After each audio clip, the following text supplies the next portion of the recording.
Namaste. Welcome to the beginning of another live Sangha. I'm grateful to be here, and I trust that you are feeling as well as you can be, given whatever circumstances might be unveiling before your eyes at this moment. If there are any difficulties that you're facing, which, let's face it, we all are, please know that this too shall pass. And whatever you are feeling, it is a valid expression of what you are experiencing, both inside and out. I hope to be your humble host, and if I'm not, you can hold me accountable to that. May you find peace and relaxation here. Our first guests are joining now. Hello, dear Ruri. It's good to see you, dear Charlie. Welcome, dear Uncle Shane.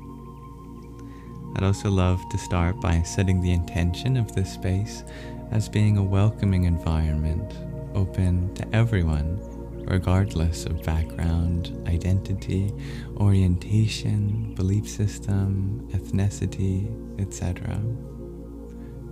May we come together as fellow students of life to uplift each other, relate in one another's experiences, and share positive sentiments. User 137, you ask, what would I like every human on earth to know? That everything they need to know is within their experience already. They just have to know where to look.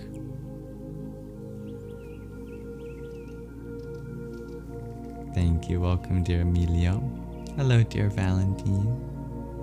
I'm so grateful to have you here. I'm doing well, thank you.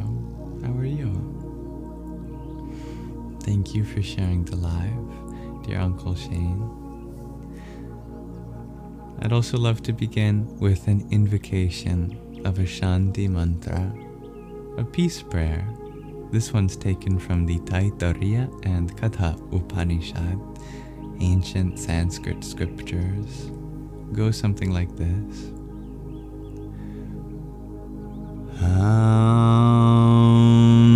Sahana bhavatu, sahana bhunaktu, sahaviryam karva vahai tejasvinavadhitamastu ma vidvishavahai. Om Shanti Shanti Shanti. Om. May the divine protect us both together. May the divine nourish us both together. May we work conjointly with great ease. May our studies be vigorous and effective. And may we not mutually dispute or hate any. May there be peace in us. May there be peace in our environment. And may there be peace in the forces that act on us.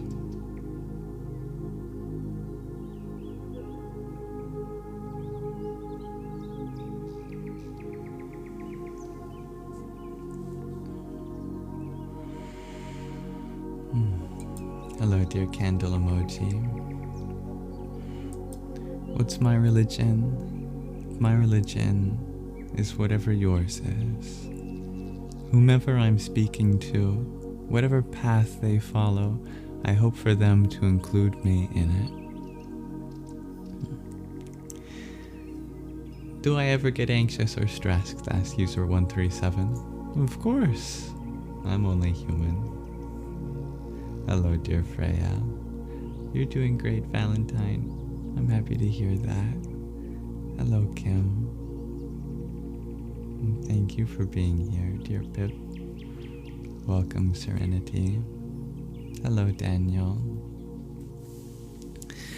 So for the agenda today, as always, we'll go through 3 sections: Shravana, Manana, and Nidhyasana. These are dedicated to the 3 levels of understanding. Shravana means listening. Manana means interacting, processing. And Nidhyasana means putting it into practice. So for Shravana, we will listen to the 14th chapter of the 4th act of the journey home, which, if I'm not mistaken, is the last chapter of this book. So stick around if you want to hear how this journey concludes. There is an afterword, I believe. So I think we'll have another reading session or so. But we've come to the very last proper chapter. No show and tell today, but if you ever wanted to share show and tell, in the link tree in the bio there's a show and tell submission form. If you want to share poetry or art or, a song or something you've written or even a picture, anything like that. And thank you, dear Pegasus, for your rose. Blessing our Sangha today. Harihi Om Tat Sat. Then for Manana, we shall have Q&A, and I'll have a question of the day, of course, about feeling at home. Then before the last segment, we'll have an intermission of some poetry reading by the Sufi saint Rumi, and then we'll end with a meditation mantra for the 5th form of the Divine Feminine, celebrated during Navaratri, the 9 nights of the Goddess. How does that sound? Namaskar, dear dancing aurora borealis. For me, it is almost 10:30, dear Michelle. My day has started off very well. Thank you for asking, dear Freya. How about you? Hello, dear Ellers. Hello, Timeless Tracy. You need emergency surgery. You're trying to be chill about it, dear Ellers.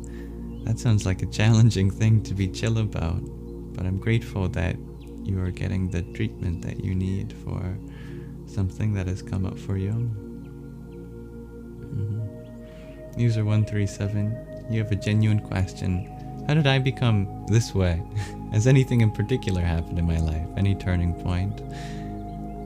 No, just a natural unfolding. There are lots of moments I could turn to, but none of them defining in any way, other than, well, this moment. Everything takes place now. I love too, dear Master Frush. I hope to be more chill every day, dear Valentine. Thank you, dear Sheepstock, and thank you for your taps on the screen. All the beauty within me is but a reflection of the beauty within you. Hello, dear lovable eccentricity. Please don't let me distract you from work. I hope you have a lovely shift.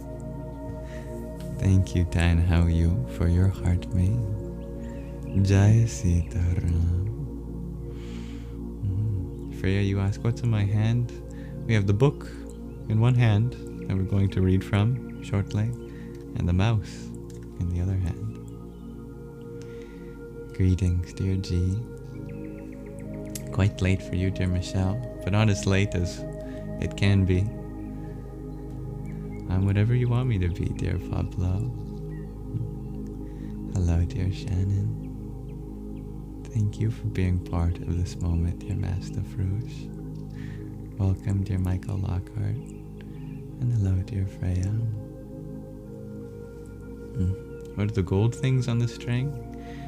These are Rudraksha seeds from the holy Rudraksha tree.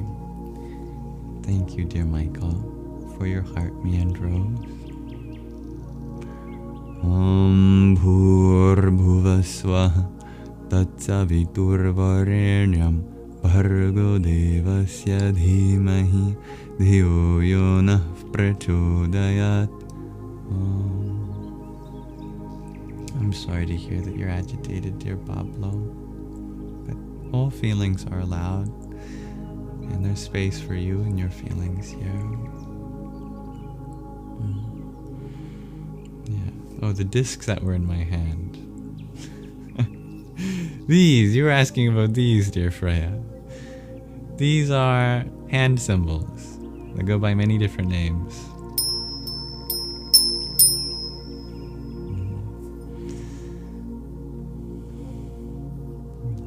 Good evening, dear George. What do I do for a living? Asks crown emoji. I don't do for a living. I be for a living. That's why we call this life as a human a being rather than a doing. Not human doings. We are human beings. I am for a living. Thank you, dear Banjo, for your heart me. Radhe, Radhe. And Oren, thank you for your heart me. Dream bracelet and pair of popular votes. Om Gang Ganapataye Namah. And Talitha, thank you for your heart me. Om Namo Bhagavate Vasudevaya. And what's my number one tip for meditation? Asks crown emoji. My number one tip for meditation is to follow a flow that makes sense for you in that moment. No need to force yourself into any particular form. Allow yourself to be, including any quirks of your body and mind. It's beautiful, dear Pablo. I like that. Sounds good, dear Oren. Alright. Thank you, dear Goran Viking Warrior, for your heartbeat and septet of roses. Om Shri Ganeshaya Namah. And dear Athena, thank you for your heartbeat. Om Kring Kalikaye Namah. Freya, you ask, do I have a favorite flower? Yeah. You're my favorite flower. I'm feeling well, thank you, dear Taco. How are you?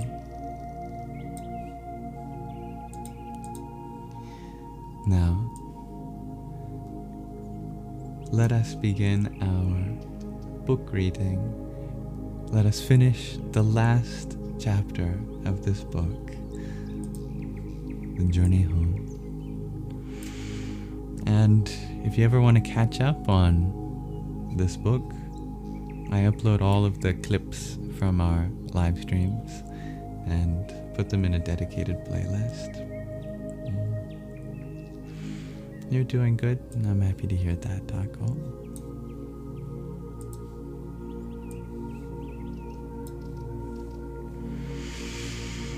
So, let's dive into this final 14th chapter of the 4th act of The Journey Home. May this reading relax your mind and awaken your heart.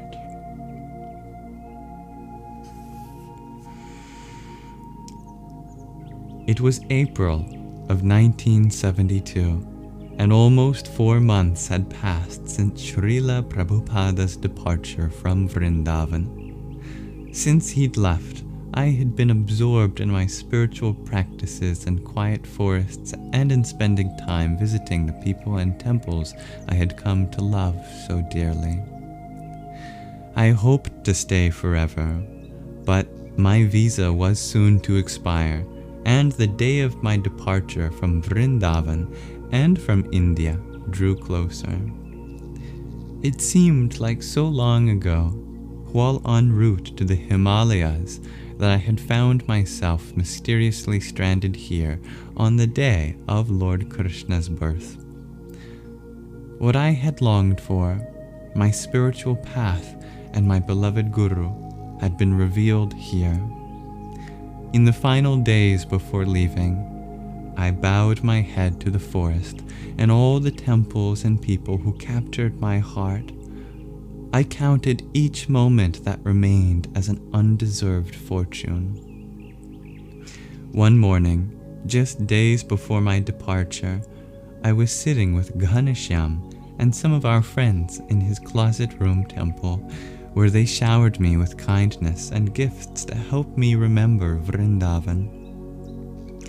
A devoted Australian woman named Radha Dasi, who was a follower of Shripad Baba and the only other Westerner in Vrindavan, besides Asim and myself, painted different scenes of Vrindavan in a notebook as a gift to help me feel at home while away. On the day before my departure, Asim and I visited a place very dear to us, Govardhan Hill. For millennia, pilgrims and saints had circumambulated this mountain and honored even the smallest stone from its ground, for here the most intimate pastimes of love had been enacted between Radha and Krishna. When only 7 years old, Krishna had effortlessly lifted this mountain and held it with a single finger, like an umbrella, to protect his devotees from a devastating rain for 7 days. Amid tranquil forests, lakes, cows, and hundreds of devoted pilgrims, we walked the 14 miles around Govardhan Hill, feeling both joy and sorrow. For the next day, I would be gone. Returning to Vrindavan village, I roamed about to the places I treasured most. Collecting dusty soil at each place, I sprinkled it into a small cloth pouch so that I could bring Vrindavan with me wherever I was destined to be. I prayed to Krishna, "Wherever life takes me, please allow me to always keep you in my heart." That night, on the bank of Yamuna, I sat in the starlight, chanting my mantra. At sunrise the next morning, Asim accompanied me to the Vrindavan railway station, where we boarded a train to Mathura. Once on board, we shared our hearts and our favorite food, vraja rotis and gur. My eyes teared thinking how I would miss this food of the poor farmers. I don't even know when I'll ever see vraja rotis and gur again. Asim smiled and handed me a cloth bag. "Please open it." It was filled with a couple dozen thick vraja rotis and a lump of gur. At the Mathura railway station, we disembarked and stood waiting for the train that would carry me out of India and into Nepal. There, on that railway platform, I bade farewell to my friend and brother. Together we had shared unforgettable experiences.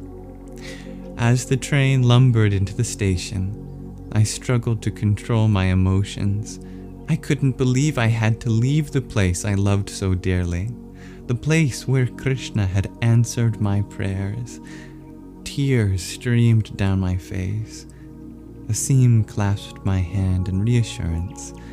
He smiled through his tears and spoke a blessing. "Krishna Das, wherever you remember Krishna, you will find Vrindavan. I will be praying for your return." I could not speak, for already I was overwhelmed by the grief of separation. With joined palms, we exchanged pranams. "Thank you for everything," I said softly, and climbed aboard. I bade farewell to Vrindavan, my spiritual home, as the locomotive chugged away. I traveled to Kathmandu, wondering if there would be something waiting for me at the American Express office. There was. Although I had written to him that I could find my way back on my own, my father, eager to see me, had wired a $350 money order for my airfare. At the Indian Embassy in Kathmandu, I was issued a new 2-week transit visa for India, where I would catch my plane and fly from New Delhi to Belgium, and then on to the US. Prior to my departure from Kathmandu, I took a nostalgic walk to Swayambhunath and gazed out at that fateful rice paddy where I had been reunited with Gary. I missed my old friend. So many dramatic events had unfolded in my life since our paths diverged, and I longed to share them with him. I am still living as a homeless wanderer. Is he? It would take another miracle for us to meet again. I then wandered along the bank of the Bagmati River to Pashupatinath. Sitting on the riverbank in the moonlit night, I recalled the tears of longing I had shed here a year before and the many blessings I had received since that night. In the morning, I bade farewell and, solitary wanderer that I had become, boarded the back of a truck to the Pokhara Valley, one of the most beautiful of routes back toward India. The valley was surrounded by snow-clad Himalayan peaks. I found a way to stay in a cave hidden on the face of a steep cliff high above a river. For the next 7 days, I rowed a canoe to the center of Pewala Lake, where I performed my meditations from sunrise to sunset. During that week, I hardly saw a soul, except for an occasional farmer or fisherman. On the 7th day, 2 days before my Nepali visa was to expire, I spoke softly to the mountains, sky, and water. I say goodbye to you, beautiful Pokhara. Tomorrow I must depart. After rowing to the shore, I laid the oar across my canoe and, in the last light of day, walked across the fields. In a remote forest, as I crossed a dark, lonely road and began the descent back to my cave, a bus jostled by. With my first step down the cliff, I suddenly heard a strange scream. Curious, I turned.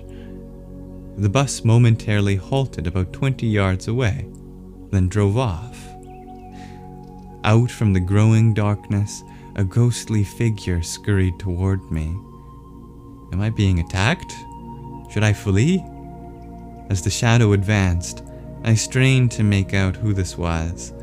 Step by step, the silhouette was becoming clearer. Could it be? My God, it is! Gary! I leaped in the air and dashed to meet him. Wild with joy, grateful beyond words, we embraced. Stunned, we could only repeat, "It's God's will. It's God's will." Behind Gary was another familiar form running in from the dark.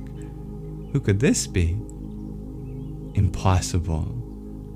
It was our friend Hackett from Brooklyn. It had been at Hackett's home that I received Gary's call, the call that catapulted my journey. The words Hackett had spoken on hearing that we were going to Europe now rung in my heart. I'll track you guys down in heaven or hell, mark my words. Sure enough, he'd tracked us down 2,700 feet above sea level in the heaven of a Himalayan valley. Now, nearly 2 years later, the three of us stood, mesmerized under the stars on that remote mountainside in Nepal. I invited them to spend the night with me. They followed behind as I climbed down the steep cliff and onto the plateau outside my cave. My two friends stood amazed to see my residence, a primitive cave in the wall of a cliff in the middle of nowhere. Together we sat on the stone floor. As hospitality, I offered them chipped rice and creek water with some of my remaining vraja rotis and gur. Without utensils, they resorted to eating with their bare fingers. Putting down his wooden bowl, Gary said, "We left Kathmandu on the bus this morning on our way for a trek in the mountains." He scratched his head, still staggered by our reunion. "Monk, or Richard, or what is your name now?" "Some people call me Krishnadas." "Well, Krishnadas, I was sleeping on the moving bus, and just as I opened my eyes, I caught a glimpse of the headlights momentarily flashing on you as you were climbing down a cliff. I screamed out for the bus to stop and jumped out in the middle of nowhere. Gary grinned. No one will ever believe this. Hackett couldn't contain himself. Dropping his bowl to the floor, he exclaimed, "I'm an eyewitness, and even I don't believe it." His eyes flashed in thought. "I guess you're right. There must be a God." We fell silent at the wonder of it all. From our little shelf high above the river, we stared dreamily at silhouettes of mountains far across the valley. Finally, I broke the silence. "I'm very sorry to say it, but I will have to leave tomorrow at sunrise." Still, we had the whole moonlit night before us. Hackett was dead tired from the arduous bus journey, so despite his struggle to stay awake, he soon fell asleep. Gary and I, meanwhile, had catching up to do. Gary told me about how he too had lived as a sadhu, visiting ashrams and holy places, and I told him about Vrindavan. When he considered my present predicament, he grinned. "Who can understand you, Krishna Das? You now have money that your father has sent you, and still you choose to live in a forest cave. Amazing." I hadn't even thought about this until he mentioned it. "Yes," I admitted. "It's been so long, Gary, I've forgotten how to spend money." In that mystical place, overlooking the river valley, we shared the experiences and realizations of our respective quests. All night long, we gazed out across the valley, watching the moon spread silvery light on the nearby mountains. Below us, the song of the river sounded steadily. Over the years, Gary had witnessed the transformations of my life. As small children, we played together, went to school together, got in trouble together. As teenagers, we rebelled against the social norms and entered the counterculture. In Europe, we explored the arts and cultures of new places. He had watched as my spiritual yearnings gradually shaped my destiny. We traveled together as my calling drew me to prayer in synagogues, monasteries, and cathedrals, and meditation in caves and mountains. From a cave in Crete, I left to follow that inner call. Then a year later, in a rice paddy in Nepal, he found me as a hardcore renunciant seasoned by a life of asceticism with yogis and lamas. At that time, I was still longing, still searching for my path and my guru. Tonight, he found his old friend fixed in dedication to a path revealed by the one God. The Lord had led me to my beloved spiritual father, Srila Prabhupada, whose divine grace attracted my faith and love. Now, with a whole heart, I was striving to develop humility, love for Krishna, and a genuine spirit of service to humanity. As the sun was rising, a tear streamed down Gary's cheek and dropped into his beard. He whispered, "I'm happy for you, my brother. God has fulfilled your prayers." Gary smiled. "It's been an amazing journey." I closed my eyes and took a deep breath. It was time to say goodbye again. We gave each other bear hugs and wished each other safe travels. Smiling, I turned and climbed the steep hill toward the road. "My brother," Gary called to me. From halfway up the mountain cliff, I grasped onto a rock for support and looked down at the plateau where Gary stood. A lost look covered his face and tears welled in his eyes. Rubbing his beard, he called out, "I wonder if we'll ever meet again?" I looked on the Himalayan cave that had given me shelter and listened to the enchanting song of the river below. With tears of gratitude, I called out to Gary, I believe we will, if we continue to follow the inner call.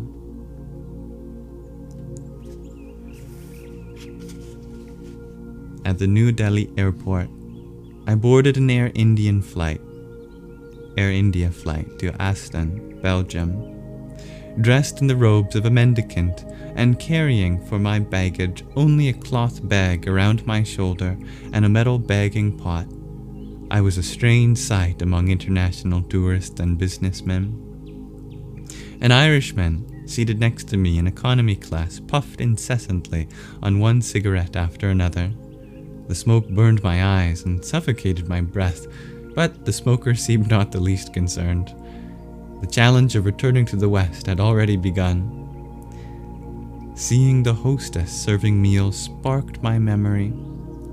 In my bag was a treasure that could transform this airplane into a spiritual oasis, my dear brother Asim's gift of Raja rotis and gur. They may have been old and dry, but they were utterly delectable to me. On that flight, 35,000 feet in the sky, I jubilantly ate my Vraja rotis and gur while absorbed in remembrance of my spiritual home. From Belgium, I hitchhiked to Holland to visit the first friends Gary and I had met in Europe. Traveling to Cosmos's place in Abcoude, A-B-C-O-U-D-E, I learned from his mother that he had moved to Amsterdam. When I arrived at their apartment unexpectedly, Cosmos, Truch, and their friends leapt up and rushed to the door to greet me. Loud rock and roll music blared as some drank beer while others puffed on marijuana. In the cloud of smoke, men and women lay in passionate embraces. My heart was sinking. Just 2 days before, I had been living with sages in a holy forest in India, and now here I stood in the midst of this party scene in my sadhu robes, with my prayer beads and begging bowl. Disoriented, I contemplated, what has happened to my dear friends? Then I remembered my encounter with Sean in Connaught Circus, and it dawned on me. The real question is, what has happened to me?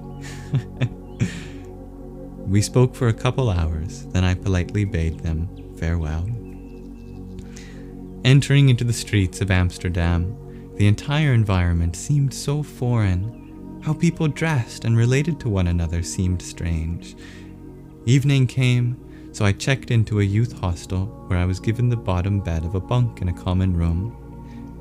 Maybe, while I lie quietly in bed, I thought, I can adjust my mind to these drastic changes.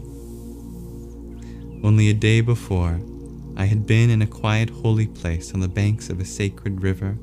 Now I was in Amsterdam, weary from my journey. I drifted into sound sleep. Suddenly, in the darkness of the night, my bed began to rattle and shake. As I bounced about, I wondered if this were an earthquake. Then I understood. From the bunk above came the sounds of passionate moans and groans of a young man and woman. I was not ready for this cultural readjustment. Where am I? Why am I here? Where is my sleeping place at the bank of a holy river? I slipped out of the hostel and walked the streets until morning. When morning came, I sat in a small park to eat my remaining Vraja rotis and gur. Later that day, I wrote a letter to my parents explaining that I wouldn't be flying home right away. I needed a little more time to readjust to the Western world. Back in Amsterdam, I ate a diet of peanuts mixed with yogurt. I didn't know how to be a vegetarian in the West, but I did like my simple diet very much. One night, I visited the Cosmos. This was the nightclub where I first met that strange-looking man with a shaved head and ponytail who poured the ladle of runny fruit salad into my palms. And that same man, Shyama Sundar, had appeared again in Bombay and Vrindavan to become my dear friend. I marveled at the twists and turns of my life, feeling myself to be completing a circle. It was about 11 o'clock on a Saturday night when I left and inadvertently found myself walking along a main street, rowdy with hundreds of American sailors and flashing with neon lights. On both sides were overcrowded discotheques. I found out that's the full name of disco. Discotheques. One of those maybe, or a remix. Pubs, nightclubs, and brothels. The live music blared from all sides, and the smell of liquor and burning animal flesh filled in the air. I still wore the garb of a sadhu. A heavily perfumed prostitute with shiny red lips and thick mascara grabbed my hand to drag me away, but I resisted. A gang of drunken sailors surrounded me. They yelled, "What kind of freak are you?" and shoved me back and forth to one another. While one pinned me across the chest, another howled with laughter. "Have a drink, buddy," he said, and poured a gallon pitcher of cold beer over my head. What planet had I landed on? Finally, they released me. Now I found myself roaming aimlessly in a jungle with predators more intimidating to my mind than the leopards, elephants, and serpents of the Himalayas. Wandering desperately in that vast city, I found myself on a narrow lane in the red light district. Brothels lined both sides of the street, and rats scampered in the windows. In the shadows. But maybe the windows too. From inside picture windows, those whom sell their body posed in various states of undress, trying to seduce customers. A sign over one storefront advertised in large letters, "Sex shop." To the left of the sex shop was a garage door with a smaller door carved into it. Above it read a sign, Radha Krishna Temple. Could this be? I knocked. Opening it, a smiling devotee exclaimed, "Please, come in and make yourself at home." After taking a shower, I sat down to recover. Sweet spiritual music played softly. Religious art with scenes of Radha and Krishna in Vrindavan decorated the walls. Musk-scented incense filled the air. "Have some hot milk," said the devotee. The steaming milk was lightly flavored with banana and cardamom. In great relief, I looked around. I felt I'd come out of a vast desert and entered an oasis. And then, on the wall, I saw a painting of Srila Prabhupada, gently smiling as he seemed to be once again welcoming me home. Silently, I thanked him for making the trip from India on that cargo ship so many years back. As a result of his efforts, hundreds of such oases were later to be established throughout the world. From Amsterdam, I went to London, where I spent some time in an ashram near the British Museum. Then I boarded a flight to New York. On reaching the U.S. immigration desk, I was greeted by a female officer who scrutinized every page of my passport. She called someone on the phone and then stamped one of the pages. As I walked forward, two big men in business suits stepped in front of me. They looked frighteningly official as they flashed a badge in my face. They confiscated my passport. "We are federal agents. Come with us." They led me to a private room and stared me down. An agent declared, "You're being held for smuggling. That'd be funny. You're being held for snuggling. No. You're being held for smuggling illegal narcotics into the United States.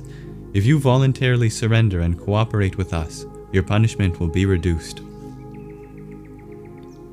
"I have no narcotics," I replied meekly. "We know for certain that you do. Surrender them, or we'll find them." He slammed his fist against the hardwood table. "I warn you, don't make us angry." They thoroughly searched my bag, finding the small pouches filled with my collection of Vrindavan dirt.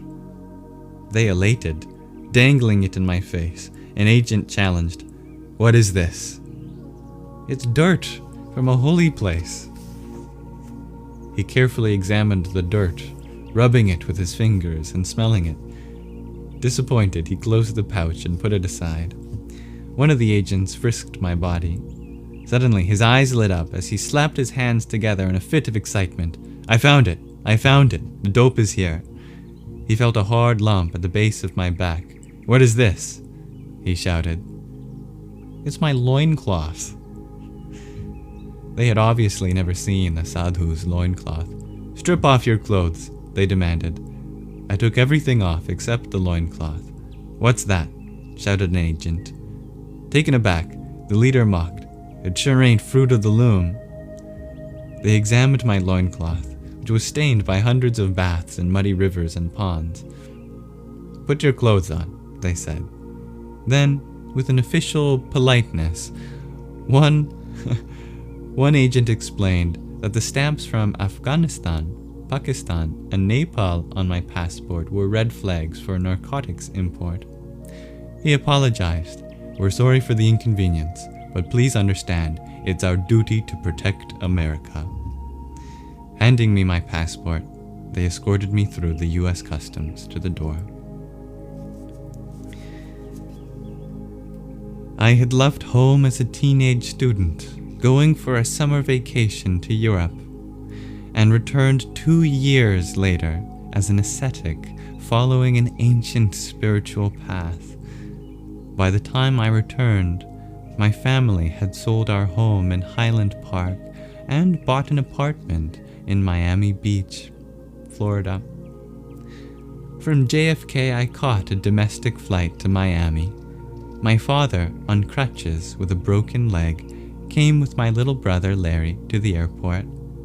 They found me sitting on the floor, meditating with closed eyes, holding nothing but a faded cotton bag and metal bagging bowl. My father, choked up with excitement, burst out, "Son, thank God you're finally home." I jumped up to greet him. His eyes welled with tears as he wrapped his arm around me in a tight embrace. He sighed, as if years of pain were finally being lifted. Thrilled, little brother Larry, now 17, smiled as we shared a brotherly hug. He stared at me as if I were some kind of a returning hero. As we entered our new apartment, my mother ran to the door and cried out, "Richard, how we missed you."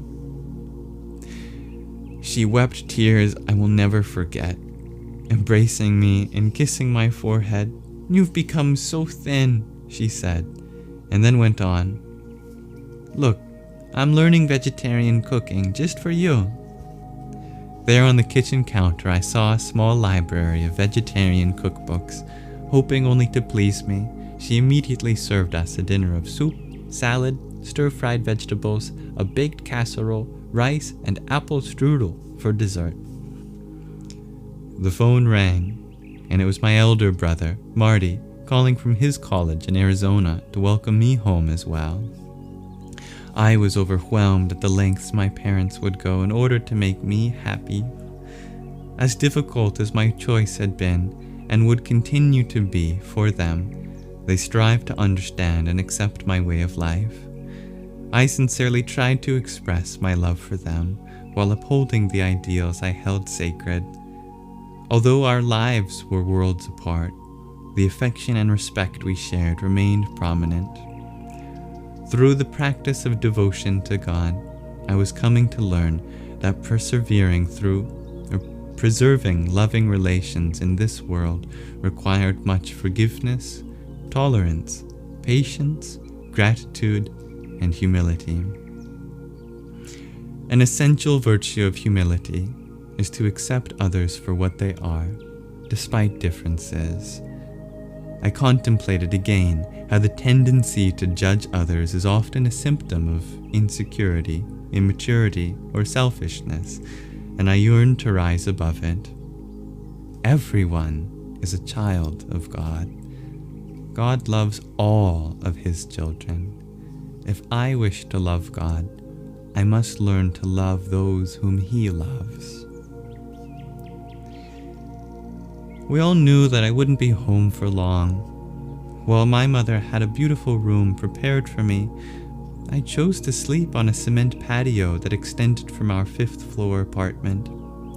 From there, in the quiet hours before dawn, I gazed out past a vacant swimming pool toward a bay lined with palm and eucalyptus trees that swayed in the breeze. As I meditated, the faint song of the sea whispered from a distance. I felt the patio transform into my cherished rock in the Ganga. While quietly chanting the divine mantra I had received from the river, in my mind's eye could see the river Ganga flowing effortlessly into the same sea that now spread out before me. I felt Vrindavan, my Guru and my Lord, to be indescribably present, beyond time and space. I took a deep breath of the salty air, and gratitude filled my heart. I smiled, folded my palms, and whispered, "It has been an unbelievable journey, and you have answered my prayers. Wherever I remember you, I feel at home."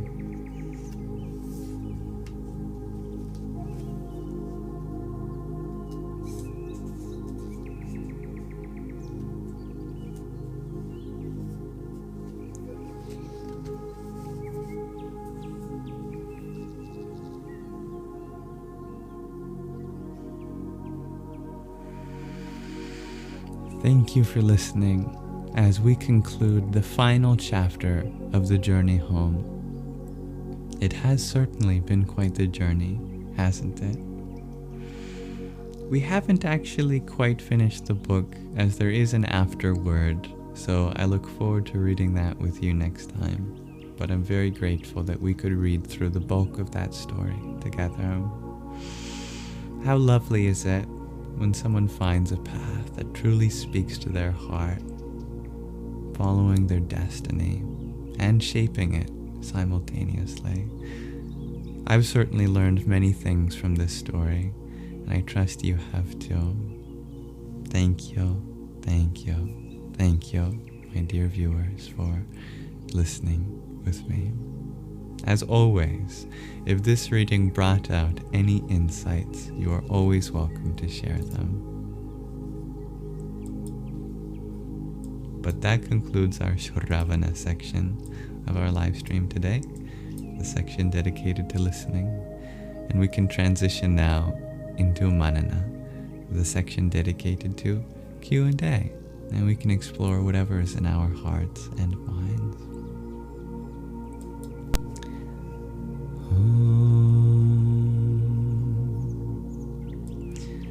Welcome everyone that joined while we were reading, and thank you to those who sent a gift whilst we read. Allow me to thank you now. Dear Cosmic Empire, thank you for that heart me you sent. Hare Rama, and dear Aira, thank you for your heart me. Hare Rama, dear Dob Darker, thank you for your heart me too. Rama Rama, and Anthony, thank you for your trio of roses. Hare Hare, Mr. No One, thank you for your 15 roses. Hare Krishna, Hare Krishna, and dear Dr. Jenny, thank you for your subscription. Krishna Krishna, Hare Hare.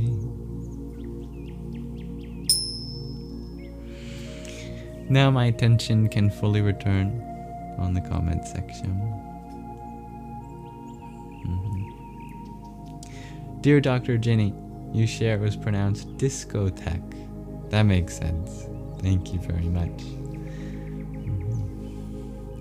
Welcome, dear Marcus. Indeed. Yes, that was 100% the Amsterdam experience. Shares Ava letters. Loving parents indeed. That's a blessing that Richard has. Hello, dear Mr. Noah. Nice to have you here. Hello, dear Nin Max. Welcome, dear Robin. That was the last chapter, dear Aurora. There's an afterword as well. Thank you for listening, Michelle. Glad you found that beautiful, dear Dr. Jenny. I agree, it was such a good book, dear Aurora. You'll have to get it. Is this my only live for today? Asked Anne. I think so. Yeah. I did mention in the Telegram chat that I was thinking about experimenting with morning and evening live streams, but I'll still have to find a way for that to work with my schedule, because I like leaving my evenings open right now. But I know that the evening times work better for other people, so I'll try to come up with a clever compromise for everyone. Hello, Moby. Thank you, dear MJ. Dear Crazy Eyes, you ask, have I figured out my purpose in life? And how do I get fulfillment? I'm still figuring that out, and I imagine that I always will, because figuring out the purpose is a very purposeful thing to do. I get fulfillment in many simple ways. The simplest of which is simply to wake up with the intention of adding kindness to this world. That's all. For me, the most fulfilling thing is to bring some joy to someone else. Bring it out of them, since it's always there.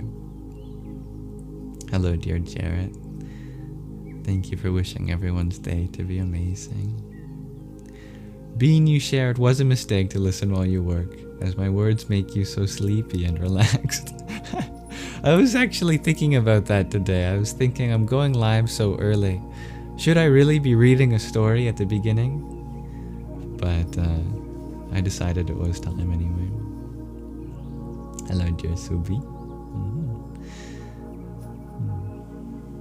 Do I have some other hobbies? As you see me here all the time. And you mean that in a nice way, curious.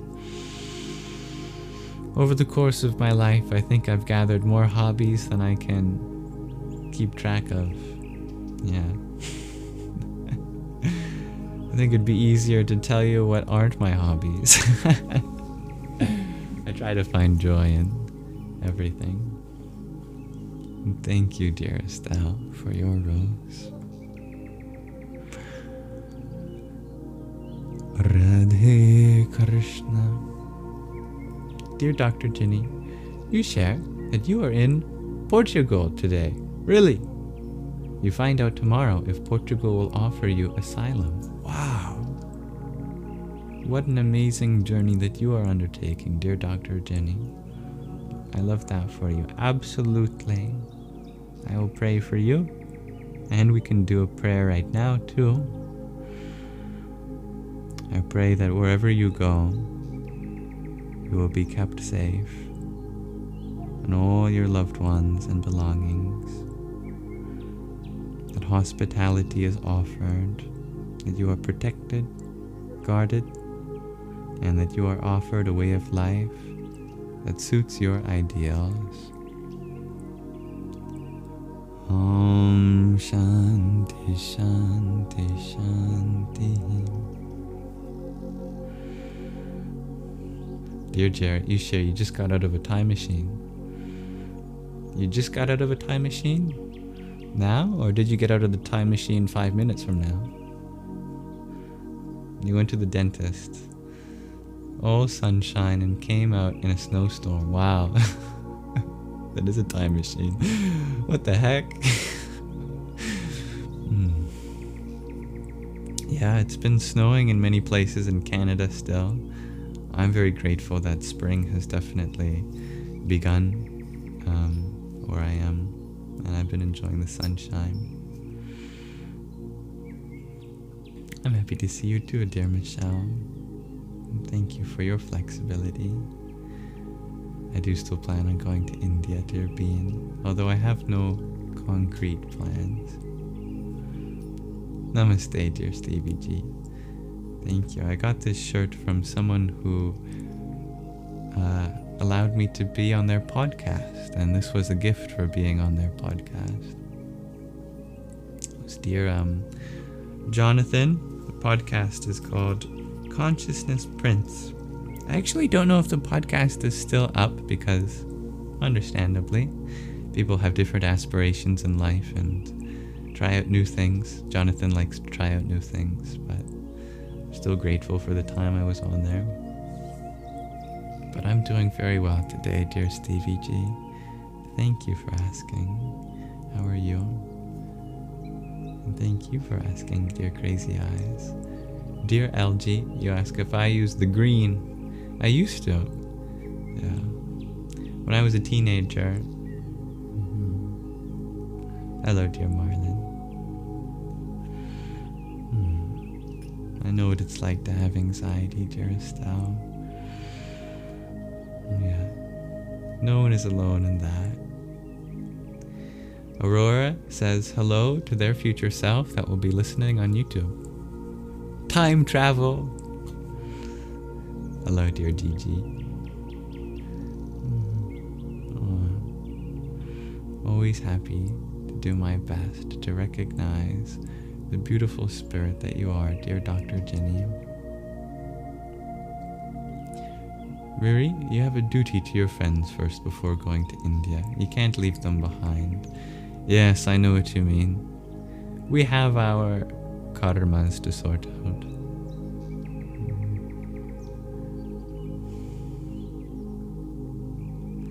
Dear Stevie G, you're feeling pretty good today. Oh, I'm happy to hear that. The green? Asks Anne. Speaking of things that are green, today is the 5th night of Navaratri, or it will be, the 9 nights of the goddess. And the form of the goddess tonight is considered green. Green as a symbol of Mother Nature's courage and determination. Mr. Nolan, you asked, how many games of pool did I win? I won all of them. And that's because I didn't play any. So how shall we say this? Of all the games I played, I didn't lose any of them, and I didn't draw any of them. So if that's your definition of winning, I won all of them. But technically I didn't win any either, actually. No, my father had to change the plans, but that's okay. I'm doing something with him today, hopefully, after this live stream. Thank you, dear Estelle, for your trio of roses. Radhe Shyama. And dear Aisha, thank you for your heart me. Om Namo Buddhaya. Hello, dear B Castle. Thank you, Mrs. Emily. Hello, Isaac. I will find a platform that works for everyone, dear Marlon.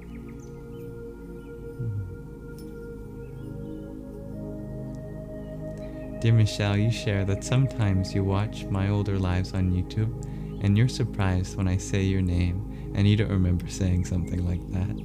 Well, to be fair, in most of our live streams, it's a ridiculously late or early hour for you, so you're probably really sleepy during those times. Gabriel, you ask, is it night for me? It's 1 p.m. in Central Texas.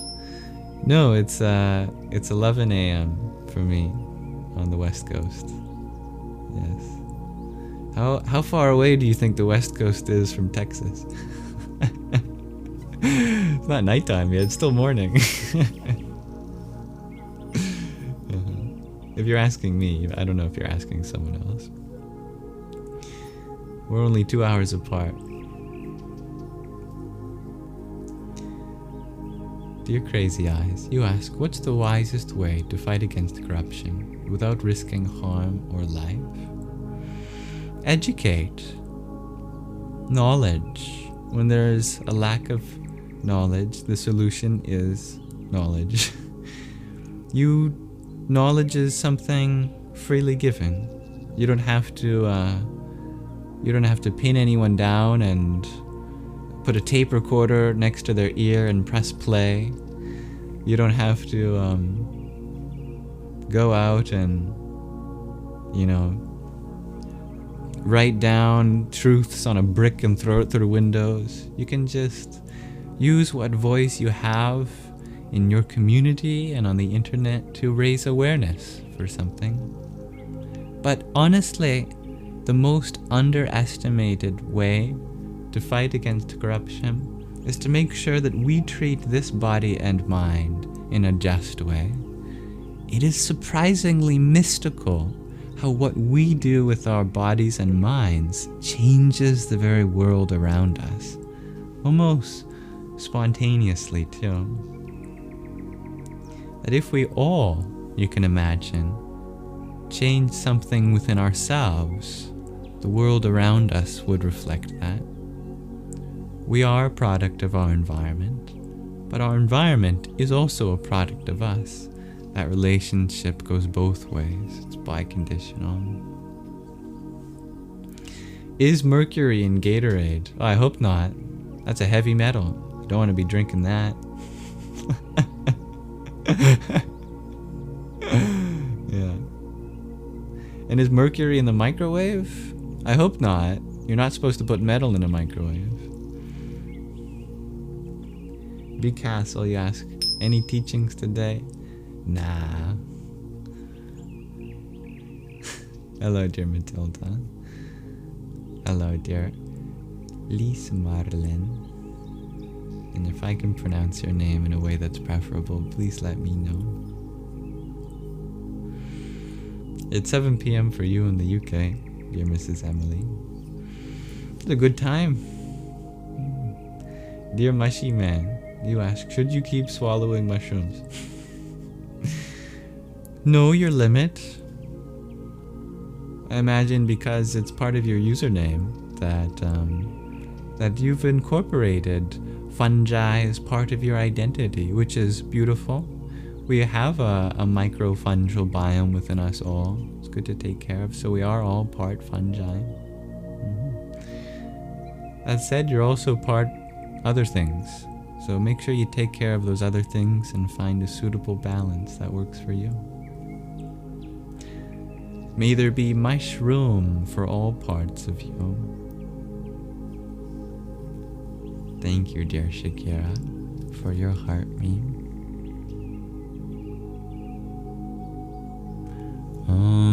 Dum Durgai Namah. It's 222 for you in Trinidad and Tobago. Cheers, Doi. Doi Parmanand. Matilda, you had asked, how do you stop being sad and lonely? You're really tired. Being sad and lonely is something that you're allowed to be. It's actually a secret. That the secret to not being sad and lonely is to be sad and lonely. Sounds like a paradox. But try this on for size. Do you notice how all the feelings in your life that you don't want to be there continue to be there no matter how much you try to remove them? And all the feelings that you do want to be there seem to go by so much quicker, and you're left feeling all the things you don't want to feel. There's evidence there that there's something very nuanced going on. What you resist persists. When you are so free with one emotion, that emotion comes and goes like a breeze. But when you try to push against any feeling, or try to go towards some other feeling, that resistance creates a persistence. So, the reason you continue to be sad and lonely is because you're trying not to be sad and lonely. But if you allow yourself to be sad and lonely, process that feeling, be with that feeling, be free in that feeling, it'll come to pass. I think that's a beautiful paradox. I find that really helpful, but it's much easier said than done. Anyway, point is, you're absolutely allowed to be what you are in this moment. And the more you allow yourself to be what you are in this moment, the more you transform into what you need to be.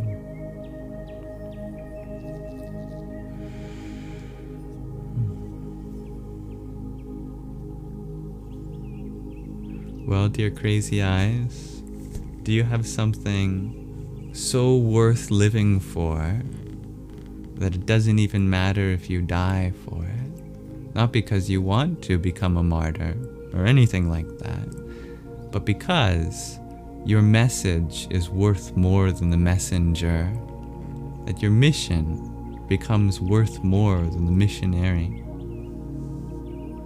Can you live as though it's not about how others react to you, it's about how you become non-reactive in your path, in your duties? And if truly the answer to that question is no, I cannot do that, then maybe your purpose is something different. And that's okay. We all have a unique purpose in this life.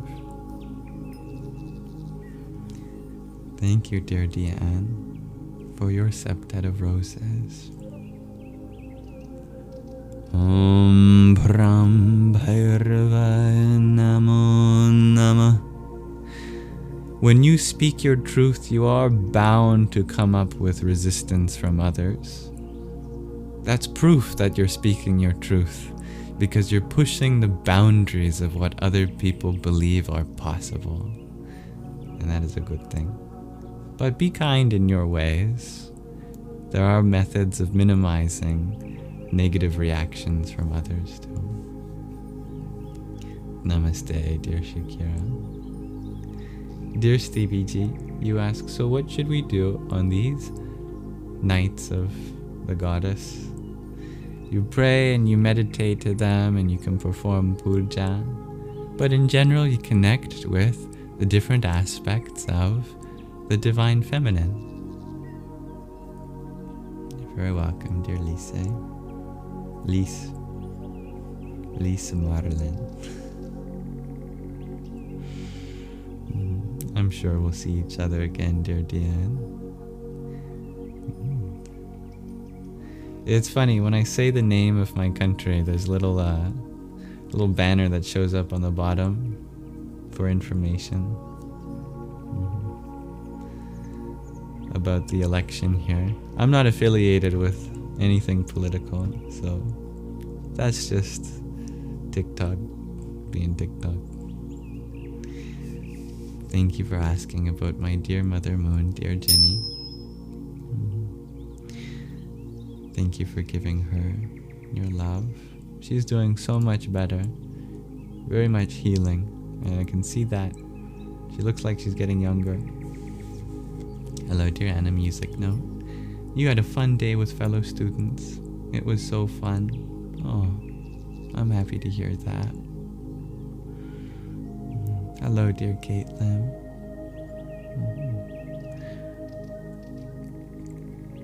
You can always reach out on Instagram WhatsApp, Telegram, or email, dear Deanne. And I post all these live streams on YouTube. And we've got a Discord server, and we've got a Telegram group chat. And all of those things are linked as social media icons. The link tree in the bio. And I'm sure that I'll communicate on those platforms if ever I need to change to another platform.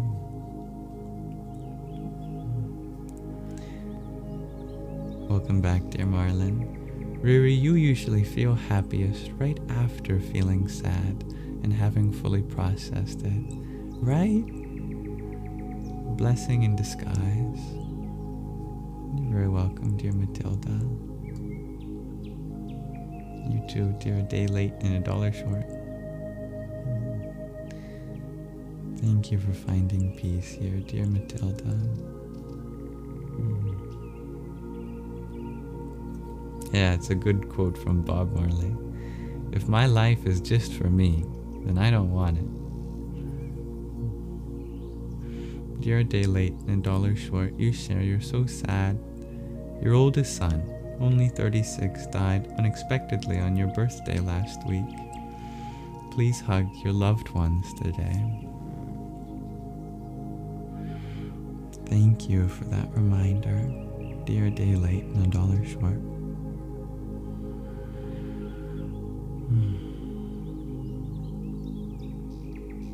My heart is with you.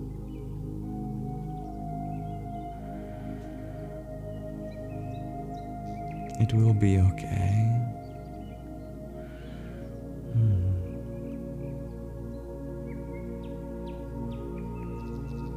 All your love continues with him, wherever he is now in the universe. And all of his love remains in your heart too. Being your son, he came from you. He is a part of you. He will always remain a part of you.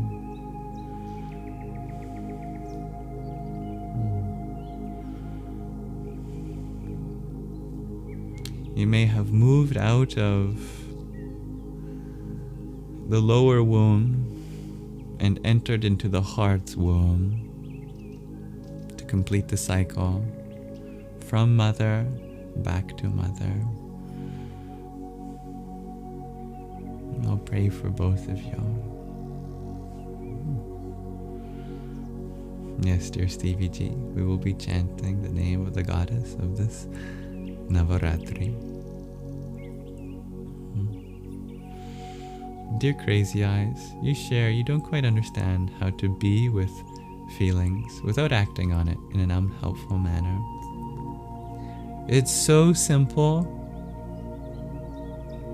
Literally, just being.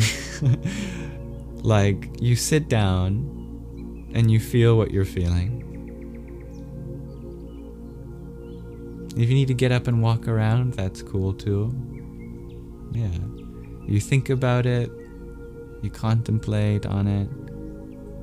Basically, you don't distract yourself with any other activity. It's uncomfortable, and it's only going to get more uncomfortable if we don't process it, so we might as well process it as soon as we can.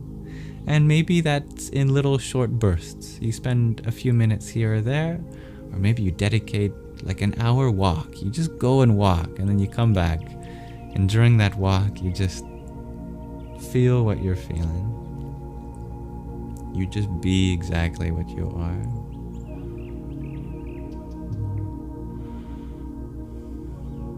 And you know that no reaction is going to solve the problem at heart. The solution exists in just being, just processing. The soul naturally unties the knots of the mind in its awareness.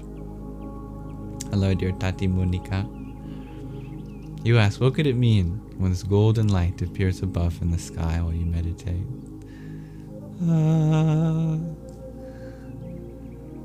It means the universe is saying, here's a little special moment for you. Skies are parting. I see you meditating. You're doing good. Keep it up. It's very auspicious. Hello, dear Dragon's Breath. Of course, dear Day Late near Dollar Shore. Dear Pablo, you want to find peace. You will. I know this.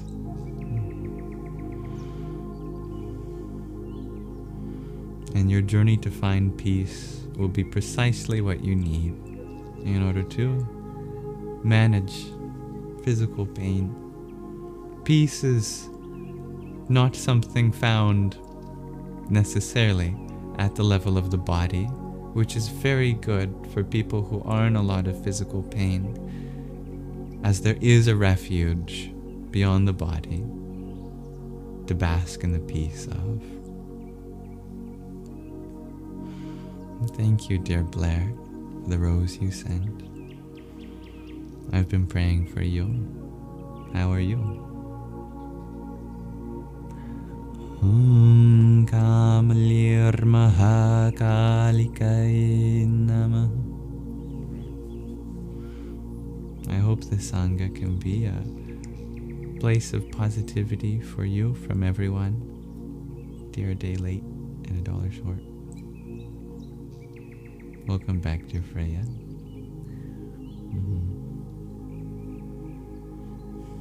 Oh, I see.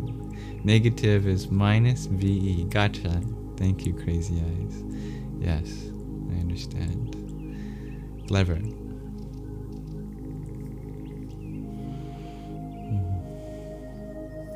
And vice versa. Plus sign. VE equals positive.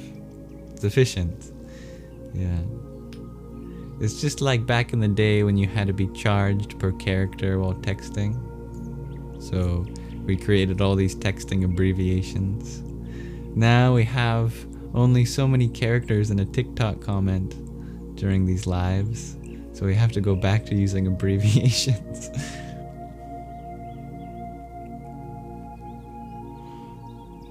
It's a good reminder, dear Stevie G.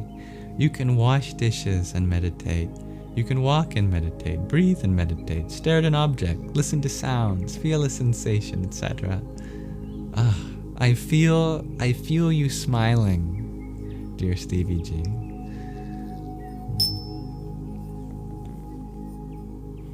Thank you as well, dear Tati Monica. You are a blessing to everyone in your life. Dear Blair, you share your cat dropped your phone, so thank Lily for the rose. Oh my goodness, well. I hope it was consensual. Thank you, dear Lily. Or shall I say?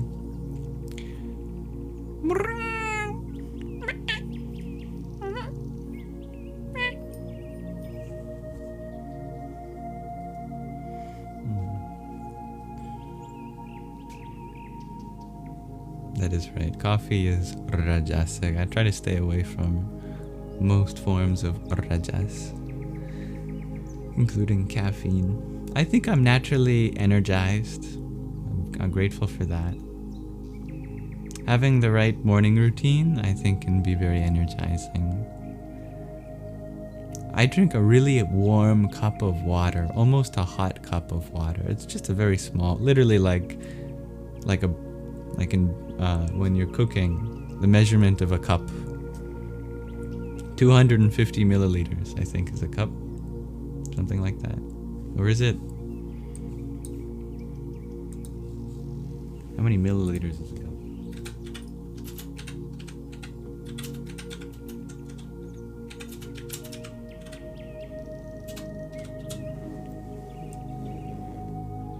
Almost 250. Yeah.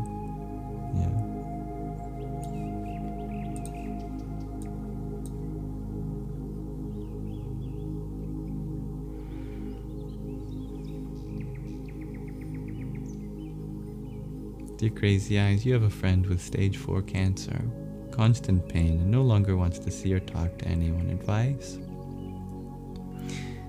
If that comes from a genuine place of needing some alone time, then of course that's their choice.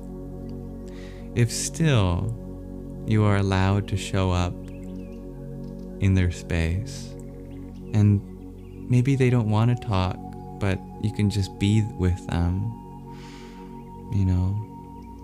that can be helpful. I'm not saying this is true for everyone, but sometimes during such challenging experiences, we push people away because we don't want to be a burden, or because we're overstimulated with everything and we feel like we just need to be alone. And all of that's valid. But if still you are allowed to be in their space, it's good to have someone there with them. You don't have to say anything. They don't have to say anything. Just them knowing that they're not alone can be really helpful. This is a beautiful opportunity for you too, to get acquainted with the passing of life.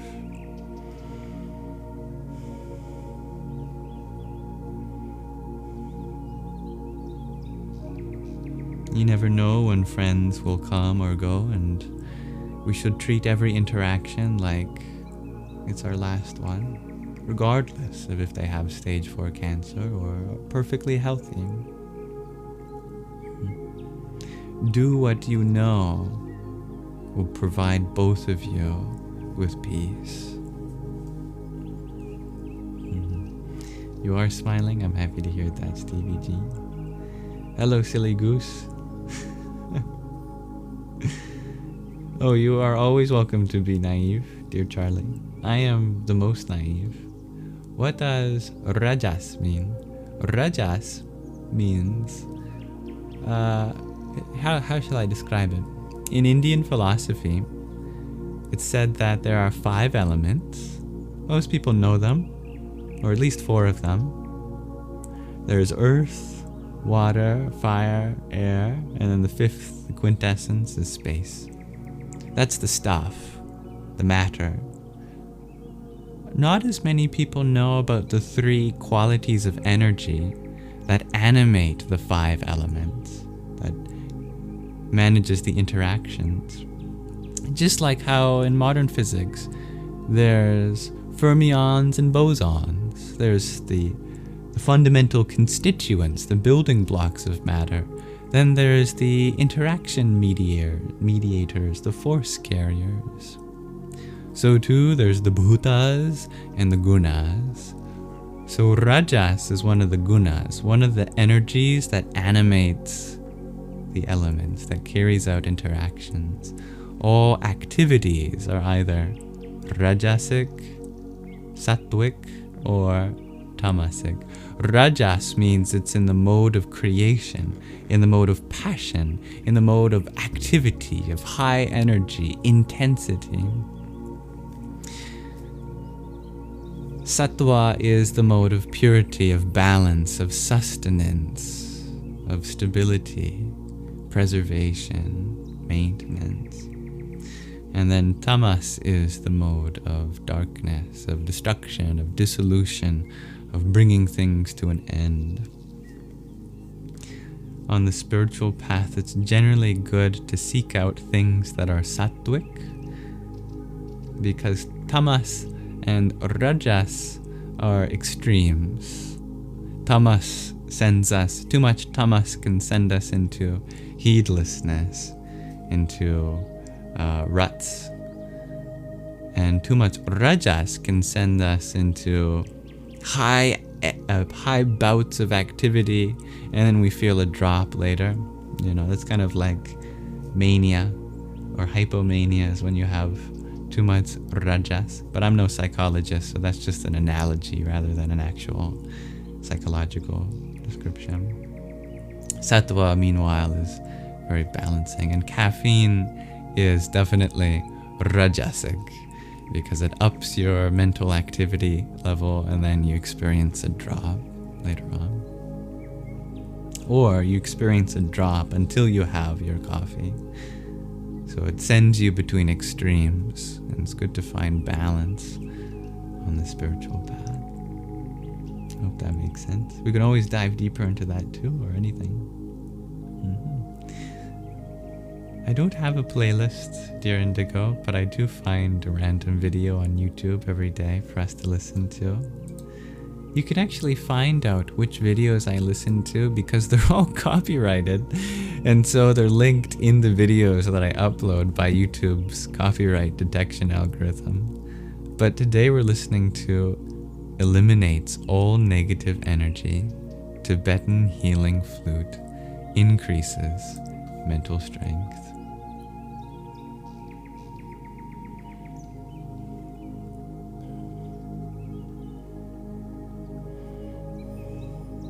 Thank you, Silly Goose. I don't know what's going on. I'm happy to be here, though. Here for you. How are you?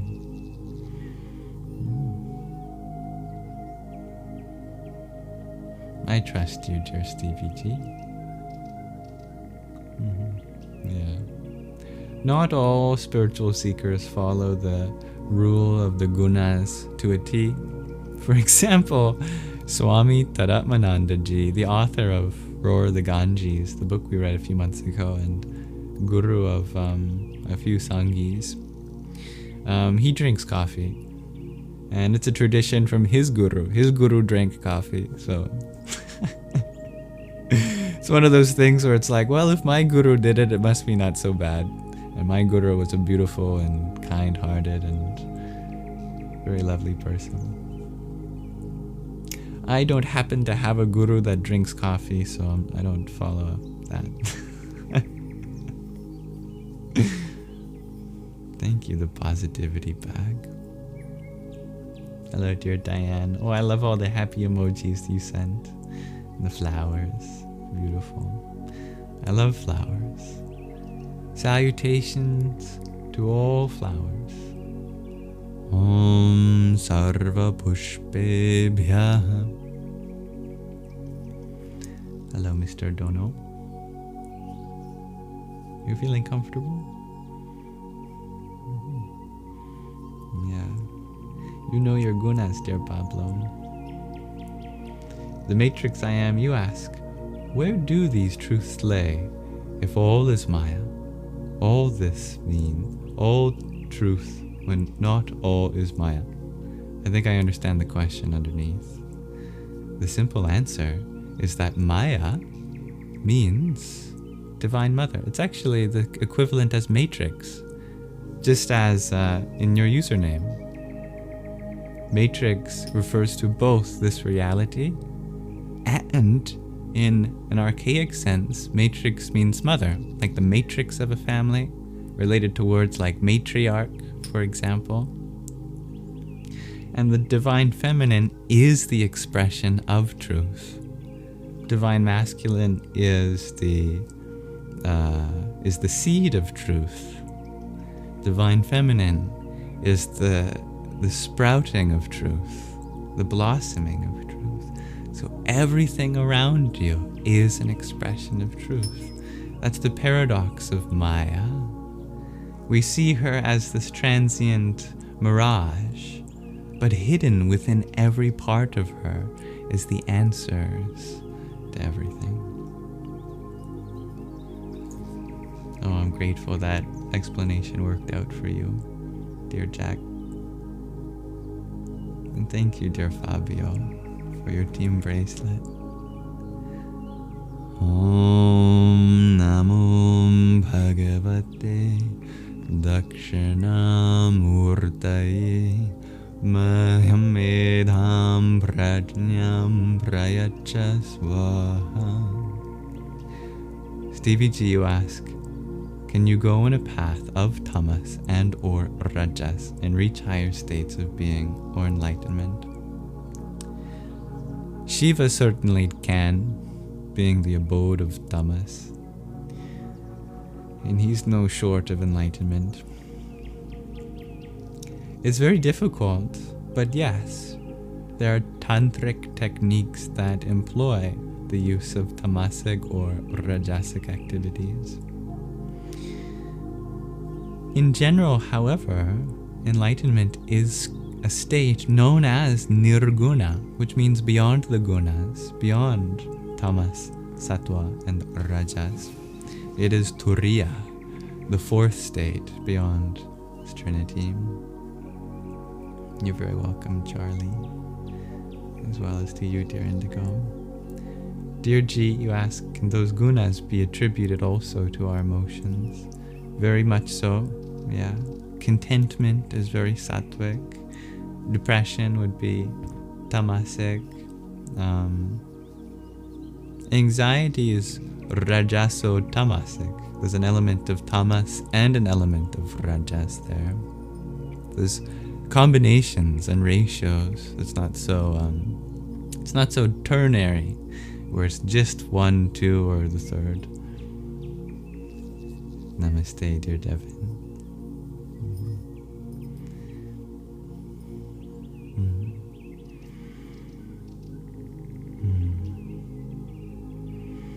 Yeah, we carry a lot of energy in our neck, dear Pablo. It's literally a bottleneck. Well, it's literally a neck, not literally a bottle.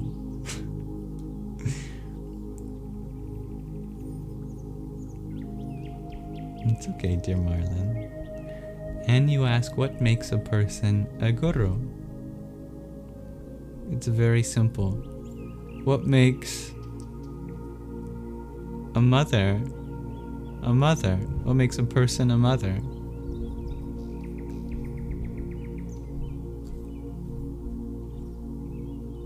You know, having a child. If they have a child, you immediately become a mother. You might not be a very good one. But that opportunity to become a mother is there as soon as you have a mother. So too, what makes a person a teacher is a student. If no one learns from them, why call them a teacher? But if there are those that look up to them, learning, then you may call them a teacher. But traditionally, the word guru is reserved for a very specific kind of teacher. Someone who can take you from gu, which is the mystical syllable of darkness, into ru, the mystical syllable of dissolution. In other words, they can dissolve the darkness of your ignorance with the light of their knowledge. Everyone can be mini gurus called upa-gurus that can take you near to truth. Upa means near. But very rare are those who may be deemed as sat-gurus. Those can take you all the way to sat, to truth, and not just near. Upa.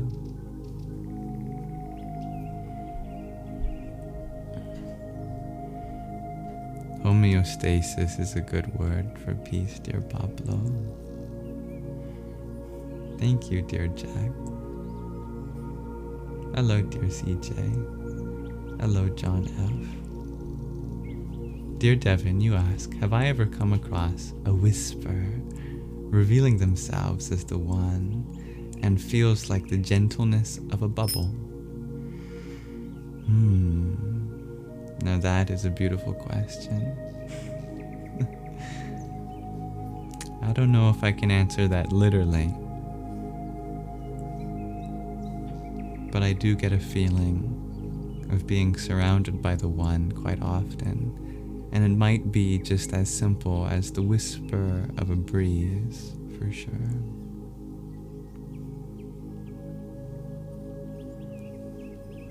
Much love, dear Alexander. Dear John F., you use the term lamb. I know that's often used in Christian contexts. Do you happen to have devotion to the Christ?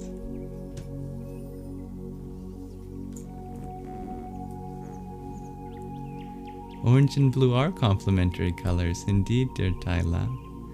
Yeah, I happen to know that because I've done a lot of manual programming where I've had to pick the RGB values And so I learned the color space and how complementary RGB values are, you just subtract a certain number, 255 in case anyone's wondering.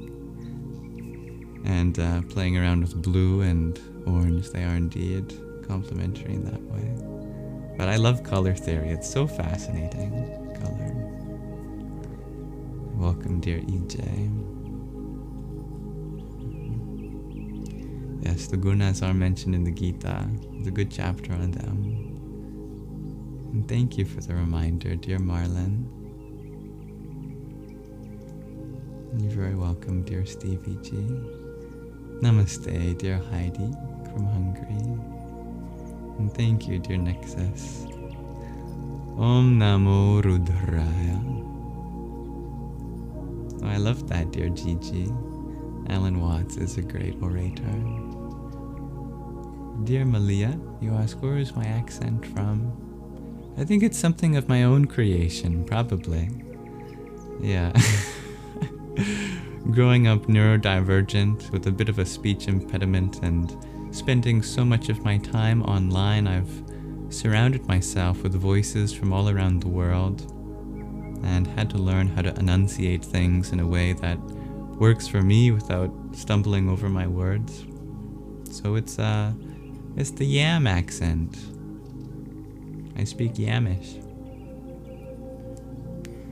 Thank you, dear Patrick. We are one, dear Nexus, together.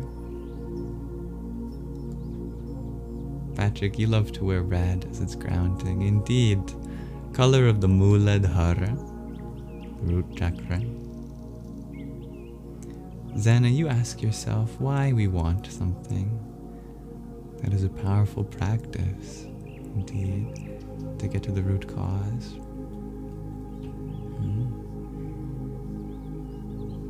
Thank you for sharing your unique ways of neurology, dear Patrick.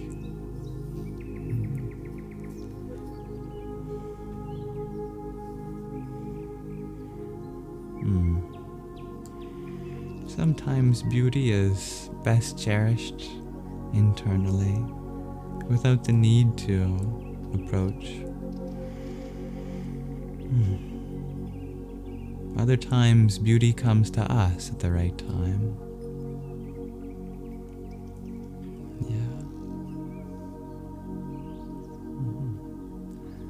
Radhe, Radhe, dear Hari.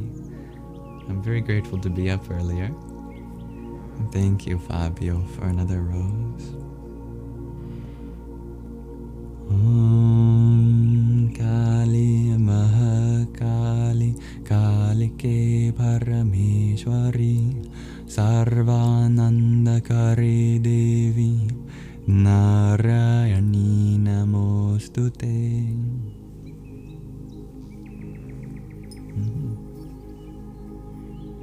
You've eaten over 150 different species of Patrick. You search for mushrooms and study them. How fascinating. I love that. That's a very cool interest. Fungi are fascinating. Thank you, dear Malia. I think all of our words have the power to heal if we use them with the right intention. Indeed, dear Pablo. Krishna is not just full of love, he is love in all its fullness. Thank you, dear MJ, for your paper cream.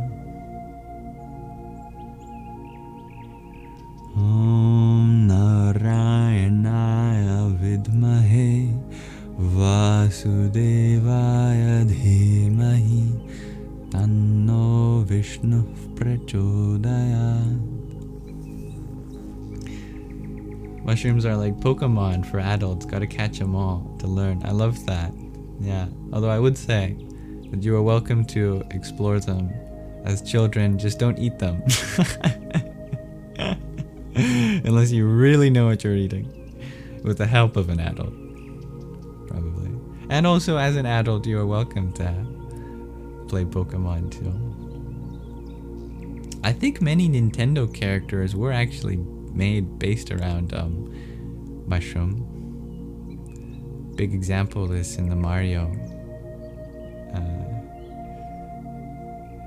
universe, of course. Hello, dear Laura. Good evening, Sazrar. Thank you. How are you all feeling at this moment? I would love to explore that with you, if you're interested in sharing, of course. That's Amanita muscaria. That's the red power-up mushroom. You know your mushrooms, dear Patrick. Thank you, dear Laura. Sazrar, you share. That reminds you, you're currently reading Entangled Life, How Fungi Make Our Worlds. Awesome. Well, if you have any insights from that, please share some fun facts.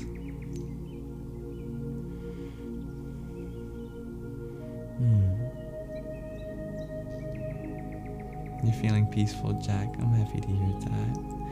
Thank you, Sazrar, for your heartbeat.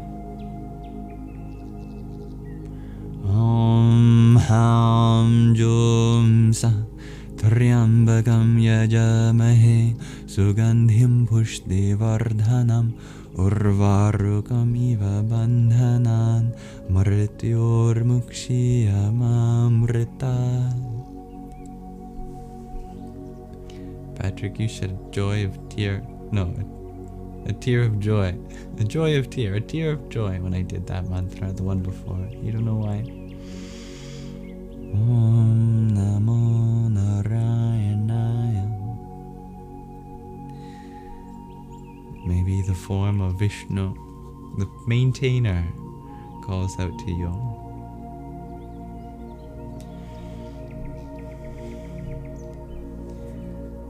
Dear MJ, you share your growing fungi babies, and now you're learning a lot. They are indeed fragile. Yes, they are, aren't they? Yeah. I love how Patrick already knows that book. It's amazing. Sheldon is amazing. I presume that's the author. Sazrar, you share, honestly, the imagery of the book is truly beautiful. We are so blessed. We are blessed to live in a world with mushrooms, aren't we? Taylor, you're struggling to stay consistent in your relationships with loved ones. That's understandable. We grow, others grow, and our relationships grow too. I think it's less about consistency as it is adaptability in many cases. Can you adapt in your relationship with your loved ones? You don't have to have your relationship be like a steel beam connecting you together rigidly. You can have your relationship be like a flowing river that rises and falls with the tides, or change your course if anything gets in the way.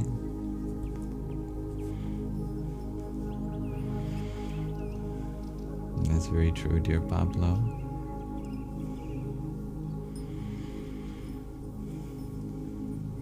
You feel cozy, dear Michelle. I'm happy to hear that.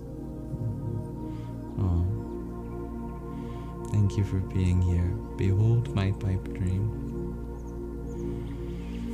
Heal the central nervous system. I like that, Pablo. Patrick, you share The Hidden Life of Trees by Peter. I'm probably going to pronounce this in a way that can be improved. Wolleben is another great one. That already sounds good, but not to judge a book by its title. I simply trust that those who write the book know how to choose an appropriate title. Dear Dancing Aurora Borealis, you share your calmer now because of the love in this Sangha. You're very welcome. Thank you for being a part of it, and thank you everyone for sharing love for Dancing Aurora Borealis, among many others. just scared during earthquakes. Understandable. Yeah. When Mother Earth quakes, it's natural to tremble both outside and in. Thank you, dear Franklin, for your heart me and rose. Aim Saraswatyai Namah. Dear Divine Mothman, you ask, have I ever read Daniel 2:44? Not off the top of my head, but let's see if we can find that in the Jerusalem Bible. Where is Daniel? I don't know my books of the Bible. Is it near the beginning? Is it First Testament, Old Testament? I don't know.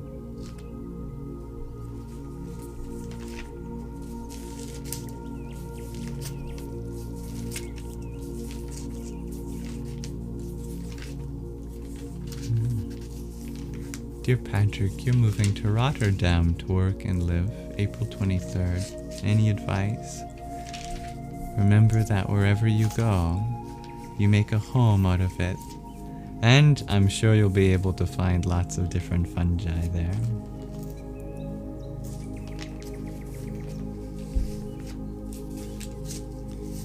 How do you share? Only if you find somebody who has the same values, you can navigate in a good way. It's true. And we all have shared values. And if we can make those shared values the common ground of the relationship to build something on top of, it shall be sturdy. Hello, dear Franklin. Thank you for your rose and heartbeat. Dear Sasra, your neighbor passed away last year and used to talk to trees. You always think of him when you sit with them. I love that. I like to think that we make an impression on all the things that we love, just as they made an impression on us. And so, you are not just sitting with the trees, you are sitting with the very trees that your neighbor loved. And so that love, as the essence of your neighbor, is still there. And that's a good practice, Patrick. Listen to audiobooks while multitasking, if your concentration won't let you read books. Daniel's in the Old Testament, thank you. Let me see if I can find it. This Bible does have a table of contents, but I don't know how to read it. It's the most complicated table of contents. I end up on the wrong page. Well, it's definitely after Genesis, Exodus, Leviticus, Numbers, Deuteronomy, Joshua, Samuel, Kings, Chronicles,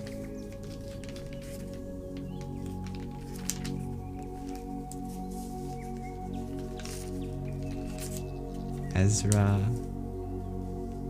Nehemiah, don't know how to pronounce that, Judith and Esther. We've got all the books. Maccabees, Second Maccabees. We've got the wisdom books. Job. The Psalms. Proverbs, wisdom, the one I have no idea how to pronounce, Ecclesiasticus. Where's Daniel?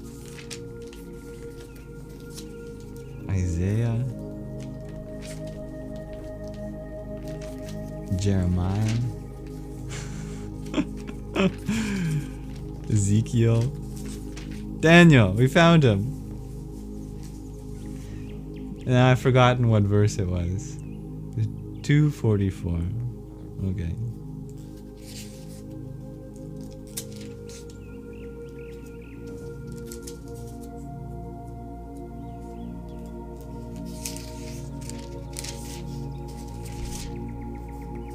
There's two. Now which one's 44? I don't know how to read Daniel's. I think this is it. No, on the next page. 244. In the time of these kings, the God of heaven will set up a kingdom which shall never be destroyed, and this kingdom will not pass into the hands of another race. It will shatter and absorb all the previous kingdoms, and itself last forever. Ah, yes. Thank you for your patience. What is a kingdom, if not an order? God is referring to the order that you construct for yourself, from yourself, as the higher power, the Holy Ghost. When the spiritual path overtakes you, and a certain cosmic order envelops you, now that will overrule all other kingdoms that you may be associated with. Your identity shall change. No longer a citizen of any particular clan or creed, you become a citizen of the kingdom of God. Everywhere you go, striving to serve fellow citizens that do not quite know that their kingdom has yet to expand.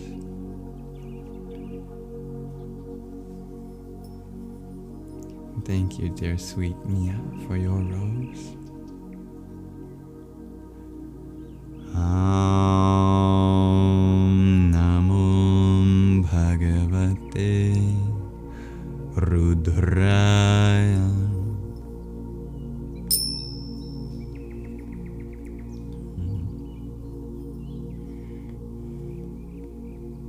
I love that opportunity for you, dear Patrick. Do I read the Bhagavad Gita as it is? This one? The Bhagavad Gita as it is? I'm curious. Is there a 244 also in the Bhagavad Gita? Does the second chapter go up to 44, I wonder? Yeah, it does. Here is 244, not from Daniel's, but from the Bhagavad Gita. I heard a little meow. Oh, wait, hold on. We got a special guest before we read. Who is the special guest?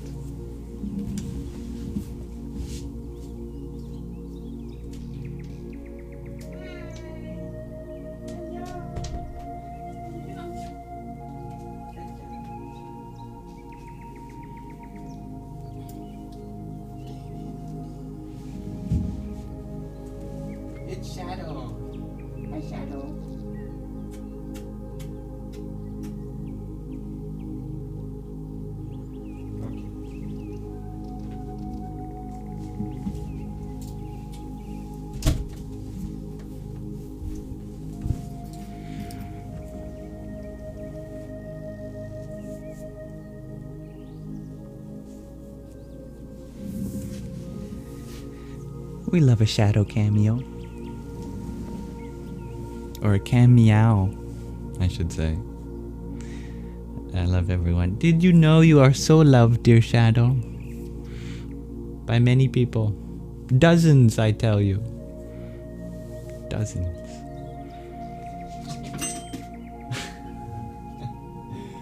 Be careful on my altar. Although you are the most beautiful form of the divine on my altar. Good afternoon. Dear Denise. Welcome back, dear Oren.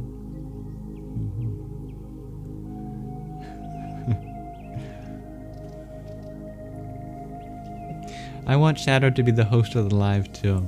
Yeah. Would you do that for me? Aww.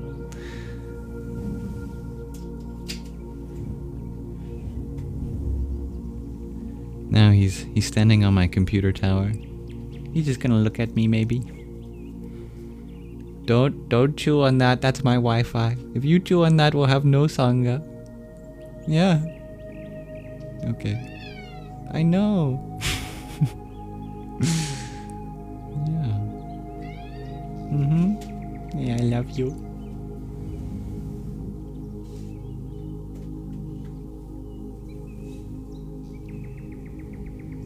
Happy Shadow. Shadow's probably hungry. He's like, where's breakfast? I didn't get breakfast yet.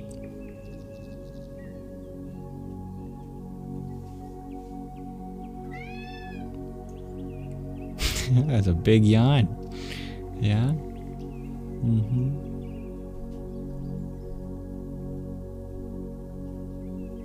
You know what he probably wants to do is he wants to go out on the porch. He loves to just bask in. Yeah, that's it. I can do that after we're done live streaming, dear Shadow.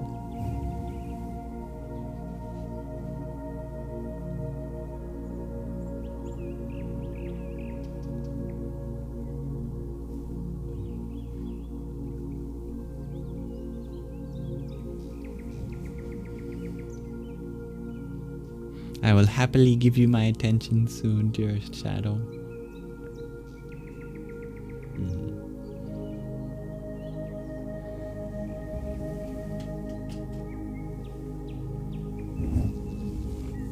What a happy baby. You are a happy baby. He is such a treat.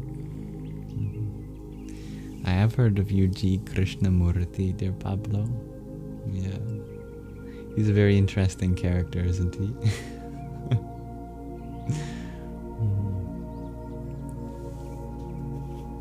But yeah, what was the 44th verse of the second chapter of the Bhagavad Gita?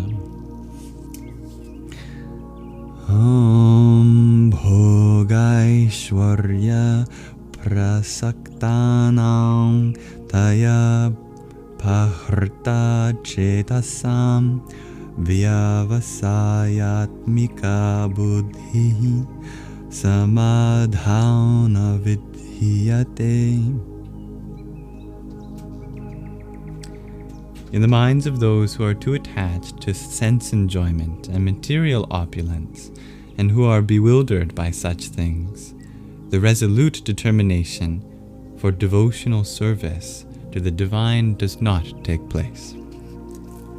Makes sense?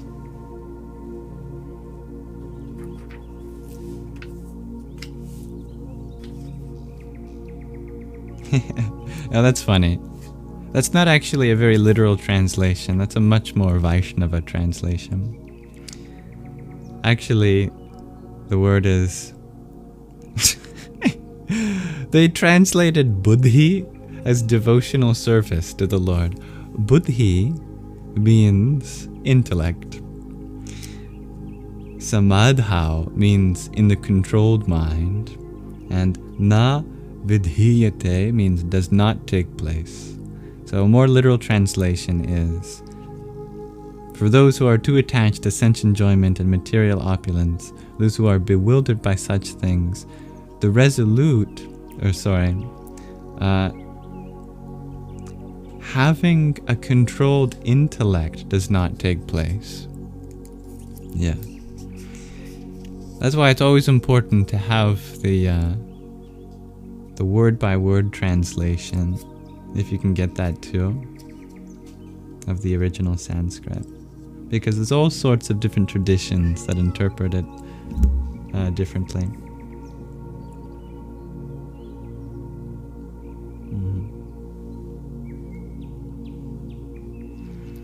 Thank you, dear Lilimor, for your heartbeat. Om Ganganapataye Namah.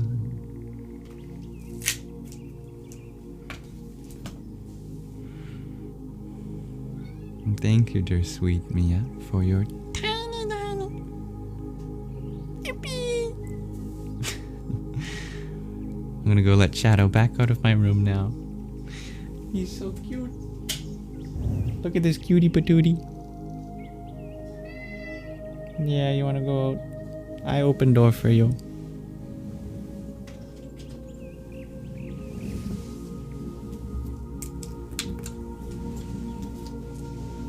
Thanks for saying hi. We'll hang out soon, I promise. Yeah. And later, my friend.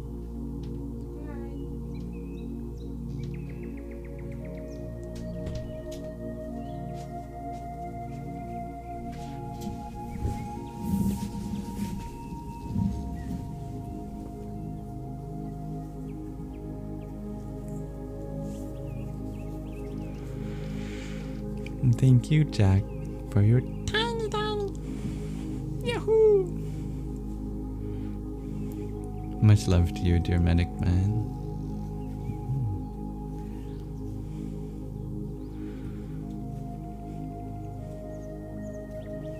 Don't worry, there's someone else home to feed dear Shadow, dear Michelle. Boy or girl? Ask Apple user. Oh, the binaries of life. Can't we just be without needing to be classified? And would it make a difference, me telling you one way or another?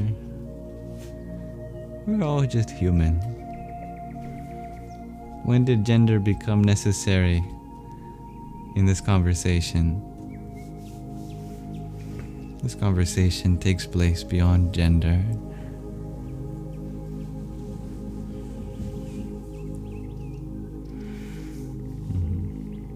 Or are you talking about Shadow? Shadow is a boy.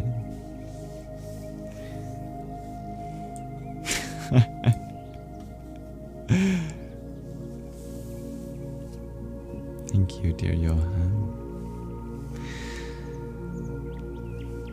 Now, I have a question of the day, if you're interested in exploring it with me.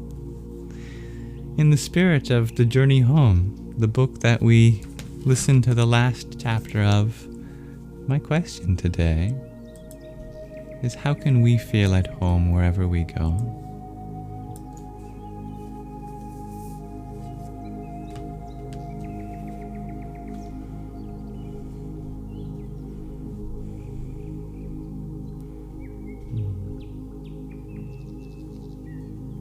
Thank you, Sazra.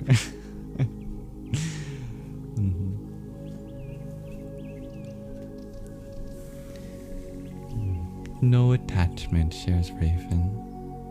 That's a very beautiful idea. That attachments aren't what create home. Actually, the lack of attachments are. When you're free to be yourself, that place may be called home. Dear Sassy, you share, remain rooted in self. The self, that is the true home. Oren, you share, home is where the heart is, and your heart is with the world, so you are always home. That's so beautiful.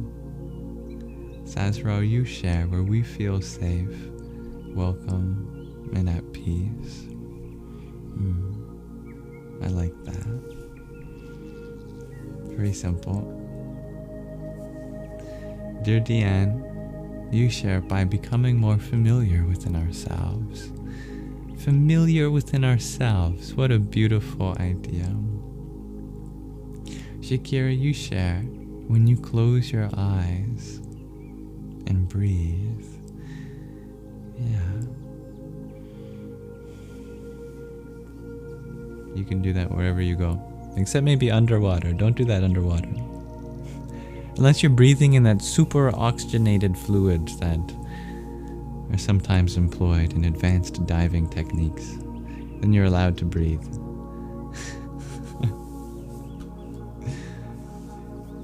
Already? Like, I can breathe underwater.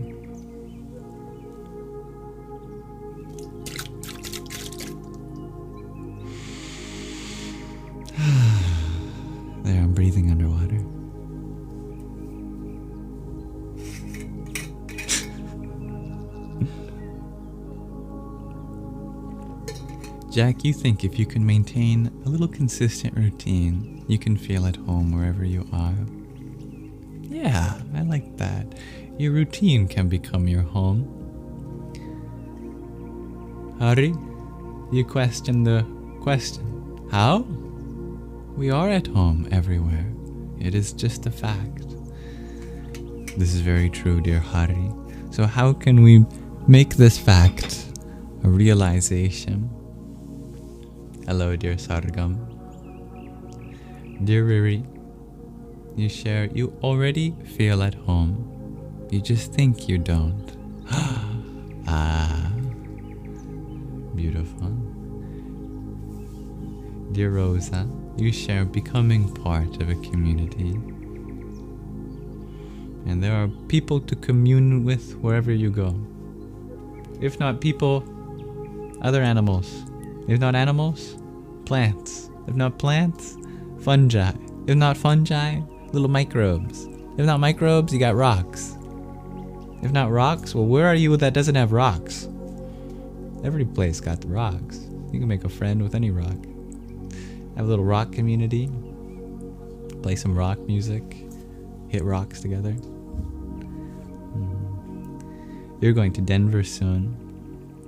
So this question is relevant to you, dear Bonk.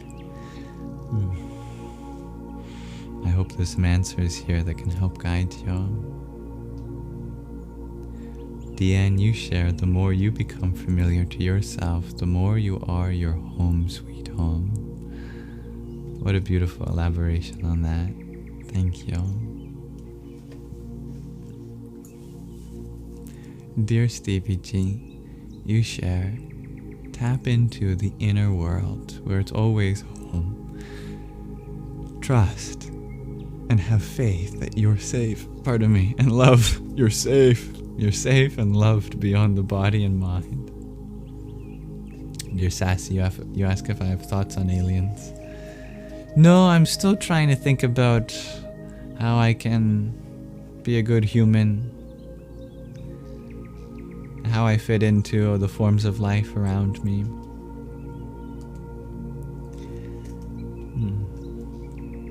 How do you share? When we find friends, it is like a home feeling. That is so true. Yeah. Well, I'm glad you like my copper water bottle, dear Sargam. Water is power, shares user 711. Indeed. Sasra, you always feel at home here. It doesn't always have to be a physical place. Well, what aspects of this space do you find to be homey, dear Sasrar? Michelle, for you, it's by connecting with the people and places around you.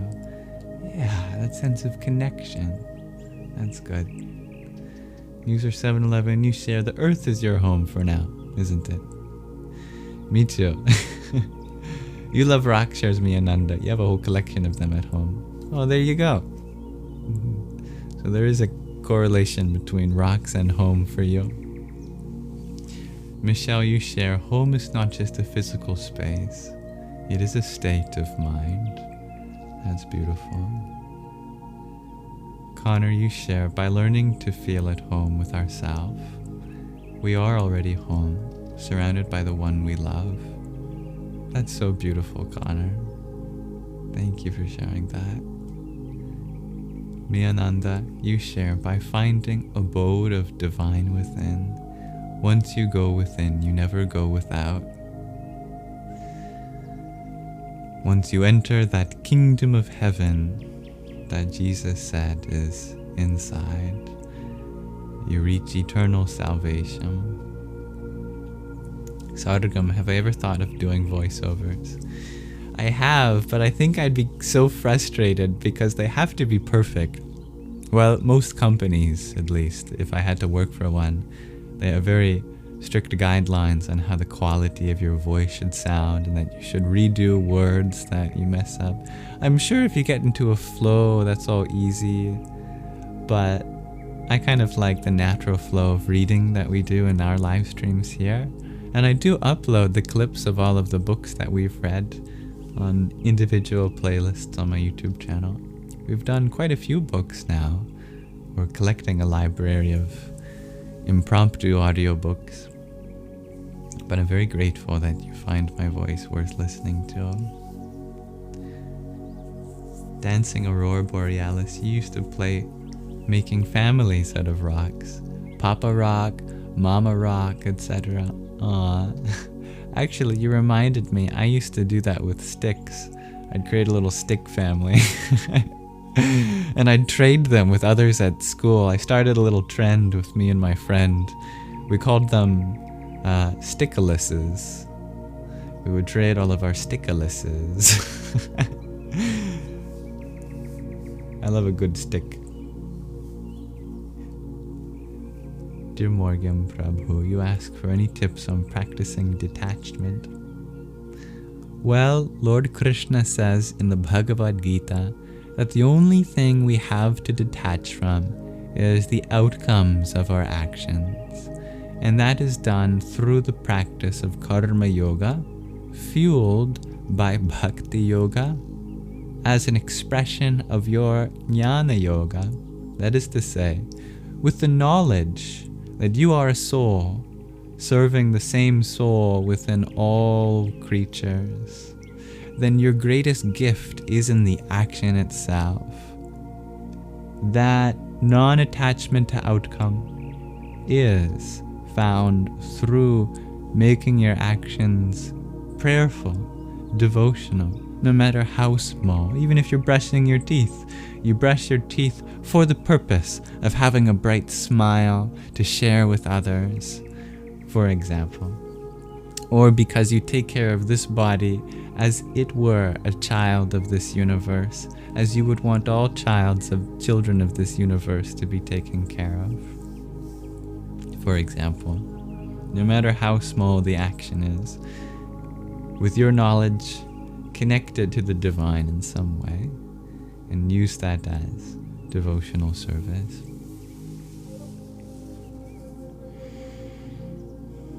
Sazrar, home is found in the calm atmosphere, the pleasant, like-minded people, and the warmth you feel. I love that. Dear Ratty, you share you're sick, really sick. Can I send you some healing vibes? If I can, I absolutely will. Whatever capacity I have to do so, I pray for your well-being.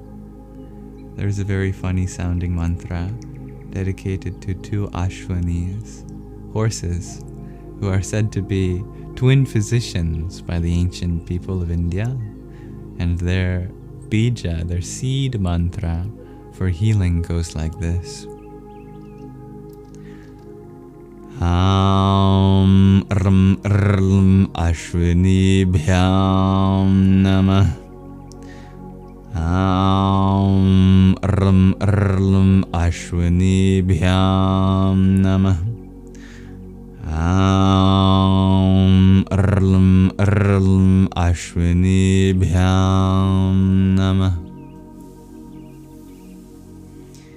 You are an earthling too. Me too, dear Michelle. Hello, dear Freya. What's my YouTube name? Asks Urgdrumbo. My YouTube name is the same as my TikTok name, but with lives at the end. Yamsox space lives. It's linked in the link tree in my bio if you just want to tap your way to it instead of remembering that. I'm from Vancouver Island, dear Babby Boo.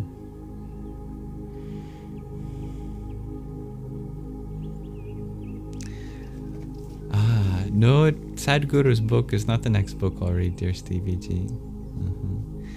No, I think I'm going to read a tantric text, actually.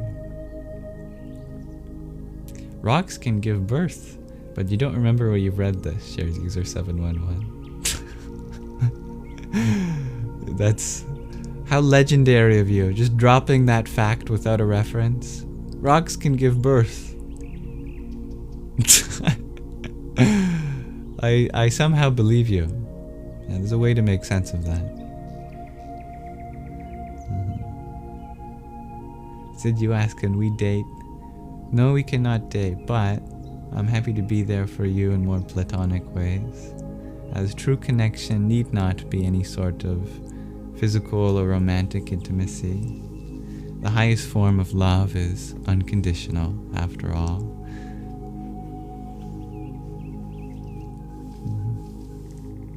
I love fish, yes, as friends, not as food. Dear Freya, that's a good Nemo reference.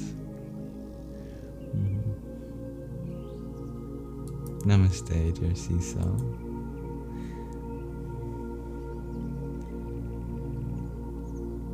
Thank you, dear Saradam.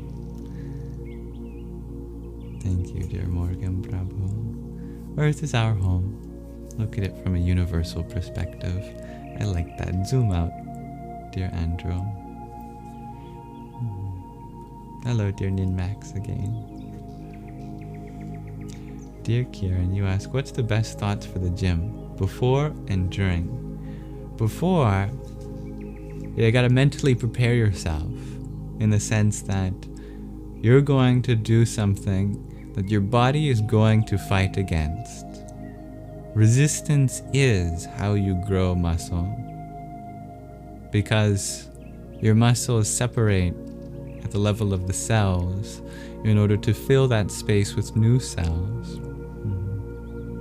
So your thought should accommodate this fact that this is going to be an uncomfortable experience, but you're going to want to do that. With every part of being, you have to enjoy what it is you're doing. You enjoy the burn, you enjoy the pain, you enjoy the endurance, the test of discipline. You can do that during also. However, during, I think, as a simple technique, give yourself little goals, like you're going to make it to the next 10 reps. And then once you get there, add another number that feels challenging but possible. Maybe you can do another 3 more. Alright, you do another 3 more, can you do another one? That you don't set your goals beforehand, do it in the moment, just like when you're running. It's like, can I make it to the next car? Okay, now that I've made it to the next car, can I make it to the next street light? You keep pushing the goal as soon as you reach it a little further. And afterwards, I know you didn't ask, but afterwards, be proud of yourself for what you've done. Even if you didn't meet the goals that you had or an expectation. Take care of yourself. Think positive thoughts. Healing and muscle growth also requires a happy mind too, because the state of our mind very much affects the state of our body. Meditation is actually really good for healing after working out. Try meditating, maybe even before too. Whatever works best for you.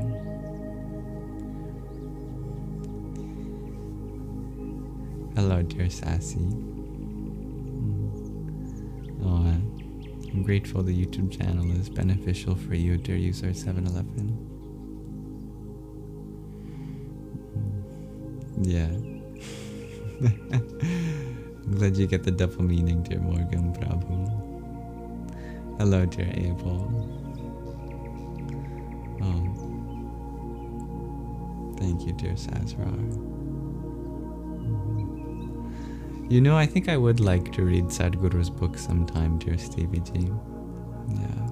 We'll see when we can fit it in.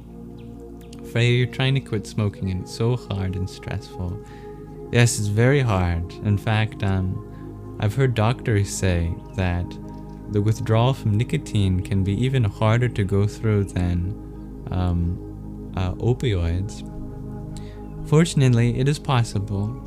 I didn't smoke, but I vaped for several years, and the highest nicotine that you can buy. And when they legally lowered the highest amount of nicotine, I stocked up on the higher amount. So for a while I was vaping even higher than the legal. So I had definitely a nicotine addiction. I'd vape all day, every day, from morning to when I went to bed. Sometimes I even woke up in the middle of the night to take a hit. But it is possible. I gave my vape to my dad, and I made a vow with the divine that I was done. And I filled my life with good food, good activities, did a lot of chores around the house, anything to keep myself occupied. And I counted the days. I can make it through this day, the next, all the way to the 12th. And by the 12th day, I knew that I had such a stable routine that I stopped counting. And I've been nicotine free for the past 2 years now, I think. And I can safely say that I'm never going back. No urge remains within me. And that happened pretty quickly after the 2-week measure was up. They say the first 5 days are the hardest. If you can do that, you can do the rest. Thank you, dear Giuliano, for your popular vote. Om Mitraya Namah. And dear Nikki, thank you for your heart, me. Om Ravaye Namah. Hello, dear Lols. You have a newfound perspective on gymming now. Oh, I'm glad that could help you too, dear Sargam. You're welcome, dear Johan. Namaste, dear Sophia. You think you've read about stones giving birth in your favorite book called Shaman's Laugh by Serkin, shares user 711. How fascinating. I would love to learn more about that. Oh, thank you, dear Sleepy G. I think in order for me to be a better coach, a physical one, I'd probably have to get myself into better physical shape too. But I'm doing a lot better. Walking every day and doing yoga and some stretches. Hello, Thea.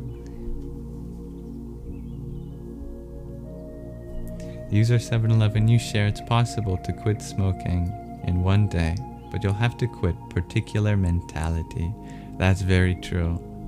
Yeah. For me, it was the belief that this substance provided me happiness.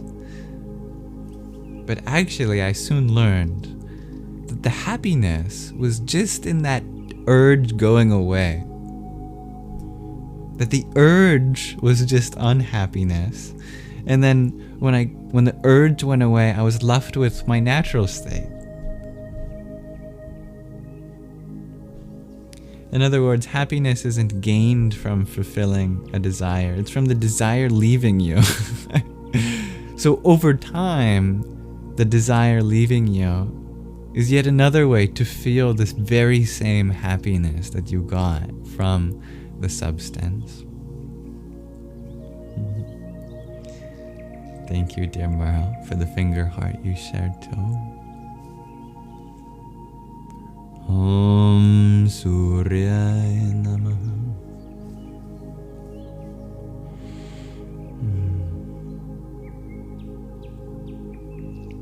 Chris, you had asked a beautiful question. Why are we so resentful? Where is it born? It's a very good question. And regardless of the answer, that question itself is the first step to dissolving our resentment.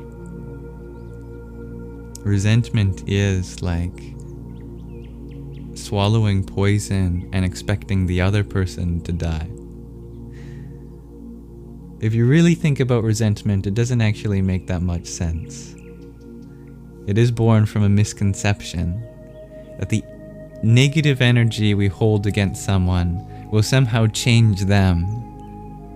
And all it does is affect us.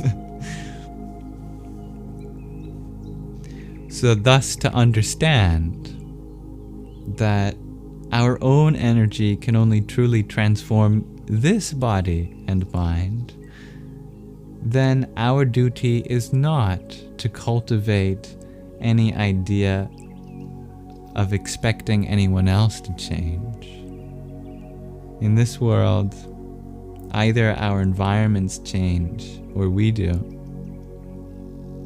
In absence of control over this universe, we must have control over ourselves. May we heal from our wounds and be the role model that we need in our lives. The role model that's needed in our environment, in fact. Hello, dear Nebizanel. Sazra, you ask, which foods do I find make me feel good? Well, I'm sure it's different for everyone. But for me, I always feel good after eating fruit.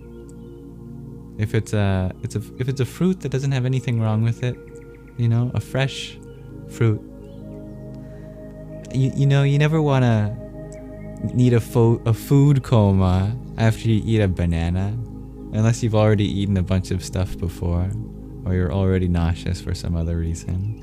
But if you're in a regular state of body, and the fruit is particularly fresh, you always feel good after eating an apple or a banana, I find, unless you have specific health concerns.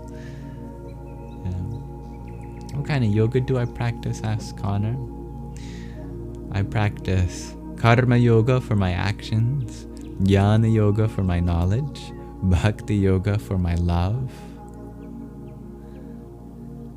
I practice buddhi yoga for my intellect, yama yoga for my morality, niyama yoga for my ethics.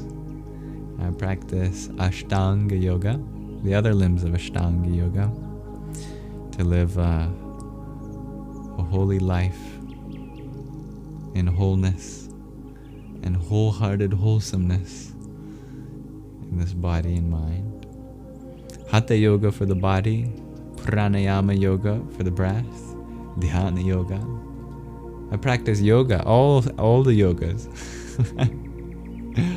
To be a yogi means to apply yoga to every aspect of your life. I aspire to that. I have not read the 4 Agreements, dear Jess, but what book would I recommend most for your spiritual growth?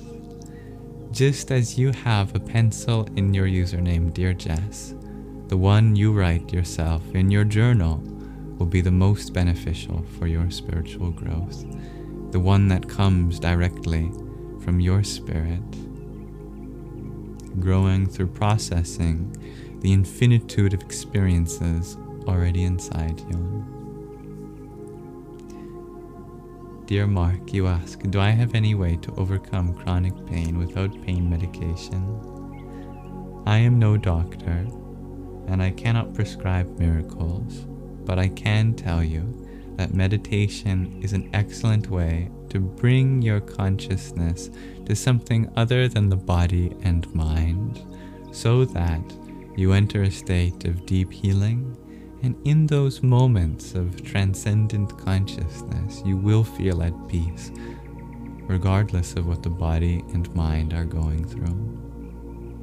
Also, taking care of your mental health is always a priority, because so much of our physical ailments come from our mental ailments, in that healing our mind can be the first step in healing our body. Merle, you're fighting old habits and patterns right now. Any words or help? Instead of fighting old habits and patterns, make friends with new habits and patterns. That is to say, look at your experience right now, not in terms of what you're trying to remove, but what you are learning to acquire. In the sense of the positive. Just that simple shift is a powerful tool on your journey to recalibrating your natural ways. Voice of the colors. Oh, that's right. I forgot we had the question of the day up. You share. God gives you that feeling of feeling at home. God is omnipresent, so your home is every place. Because God is in every place. I love that. And thank you, everyone, for exploring the question of the day. I forgot that I still had it up. I'm going to minimize that now. But I'm so grateful that we could explore it together.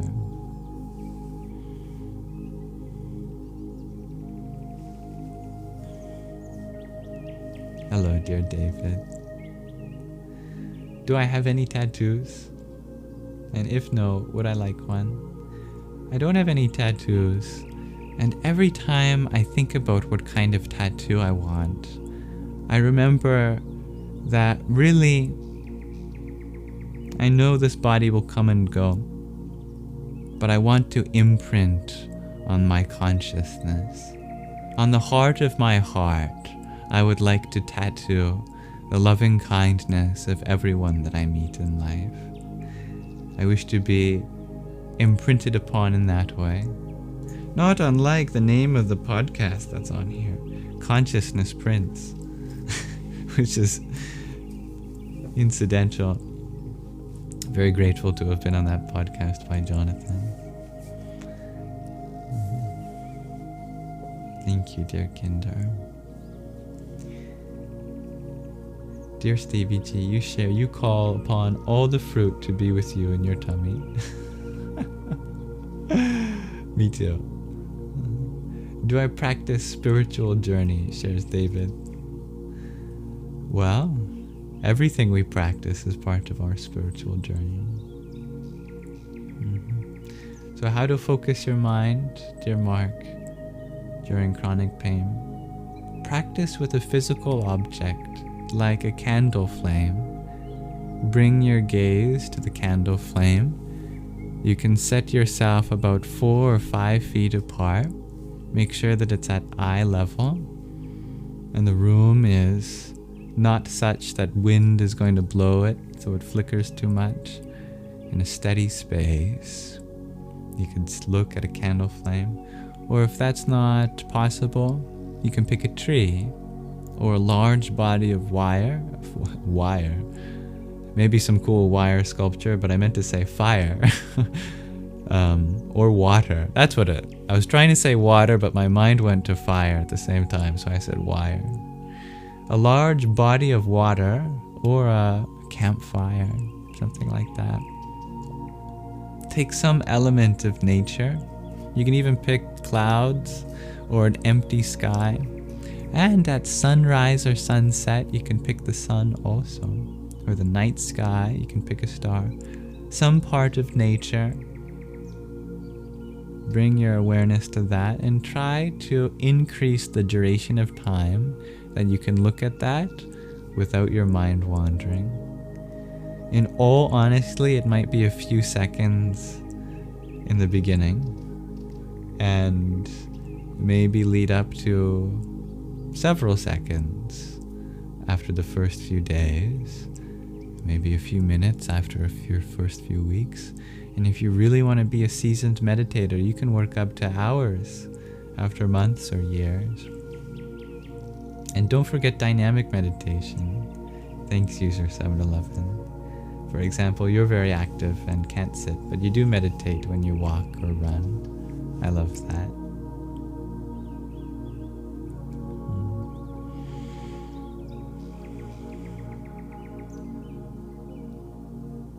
Dear John, you asked for help for agoraphobia. It's very relevant for a question of the day. I think all of the answers we shared could be applicable. Finding ways to feel at home wherever you go, rather than home being one particular place. If you have a memento or a trinket or some object in your house or room that makes you feel at home, you can bring that wherever you go. And it doesn't even have to be physical. It can even be a mental image, or it can be a mantra, or words of a loved one. Hello, dear Will. I'm grateful this time is working for you.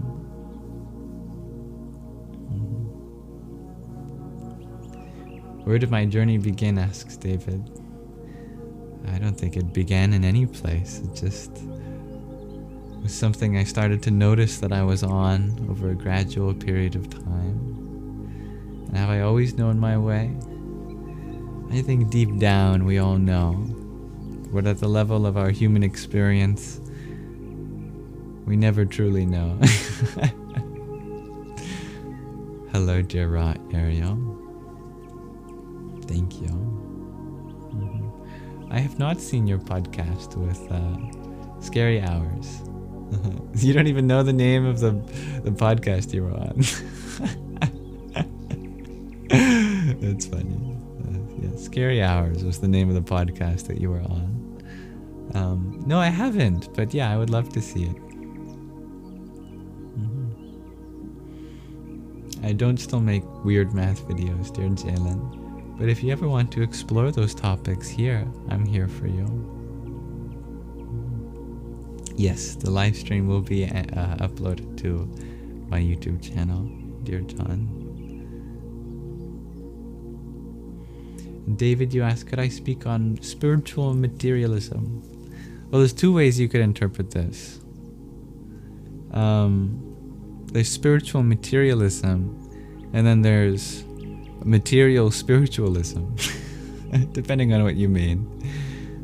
I interpret spiritual materialism to be the sense in which we can struggle to transition from material-minded consciousness to spiritually-minded consciousness and end up becoming very materialistic in the sense that we're still buying lots of merchandise, but now related to spiritual things, which, to be fair, is an improvement over a lot of forms of materialism. But at the same time, do we really need to be buying all the little knickknacks like meditation pillows and yoga mats and little statues and images of the divine and crystals and candles and incense and tapestries and certain clothing? No, you don't have to, because ultimately our ancestors did without all that, and they were very spiritual, many of them. That said, I think little things can be very helpful. For example, although this was a gift, many of my Rudraksha beads have a very practical purpose when I meditate, and I'm very grateful for that. This Yogananda is the name of a Paramahansa, autobiography of a yogi author. The Yogadanda, this is called. This is very useful too. I'm very pleased with many of the things I've purchased for spiritual practice. But I could have made this myself. I mean, it's just a stick. I could have put beads on a string myself too. There are always alternatives, and as long as we know that these alternatives are there, and that no amount of spending money will make you enlightened, then I think we balance our materialism with our spiritualism. I think material spiritualism is when we actually utilize our materials in spiritual ways, like a mala or yogadanda, or walking in nature, you could even say to some extent. It's material in the most basic sense of the word, being part of material reality, but you're using that experience of walking in a garden, for example, to have a spiritual effect. So I'd say use this material existence for a spiritual purpose, rather than using spiritual things for material purposes.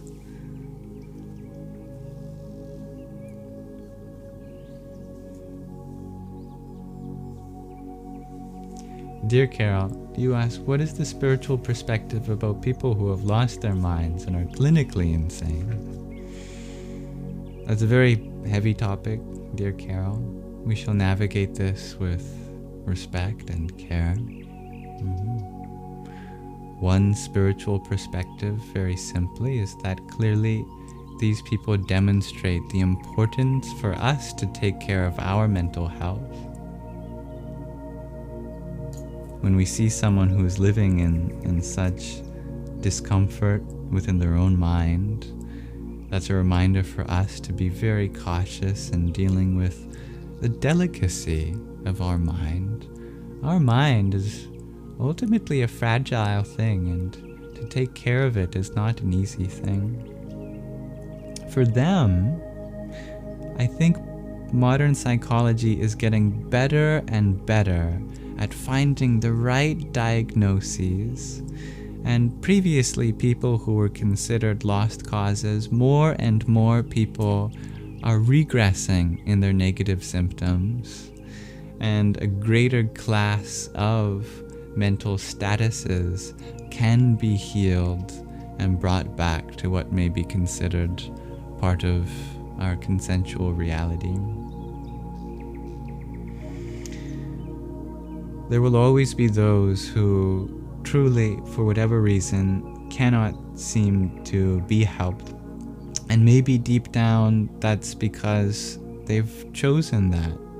Or maybe it's because we are not quite caught up to deal with that. Either way, we have a path forward that works for everyone. We should strive for that path forward that works for everyone. That isn't creating these circumstances for people to begin with. Trauma affects everybody, and if we can make a less traumatic world, that's beautiful. And I think kind of the ultimate spiritual perspective for those that truly cannot be helped by any modern means is to know that this life is still a lesson that they are learning something from, whatever it is, and in the spirit of reincarnation, they will be graced with another chance to live life. But I do truly believe somewhere that there is a technique, a method, maybe just a person, an energy that can bring healing to such people. Because anything that can be done to the mind can be undone. And that is the fundamental difference between our body and our mind. You may lose a leg and never regrow it. But if you lose part of your mind, there is always a way to come in contact with that again. Namaste, dear spiritual moon dog.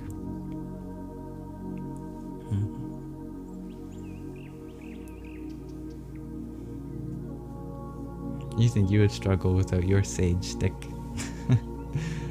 I'm sure you use it for a beautiful purpose, dear Sasrar. Arcana you share, you have no money, so you can't be materialistic even if you wanted. Maybe that's a blessing in disguise.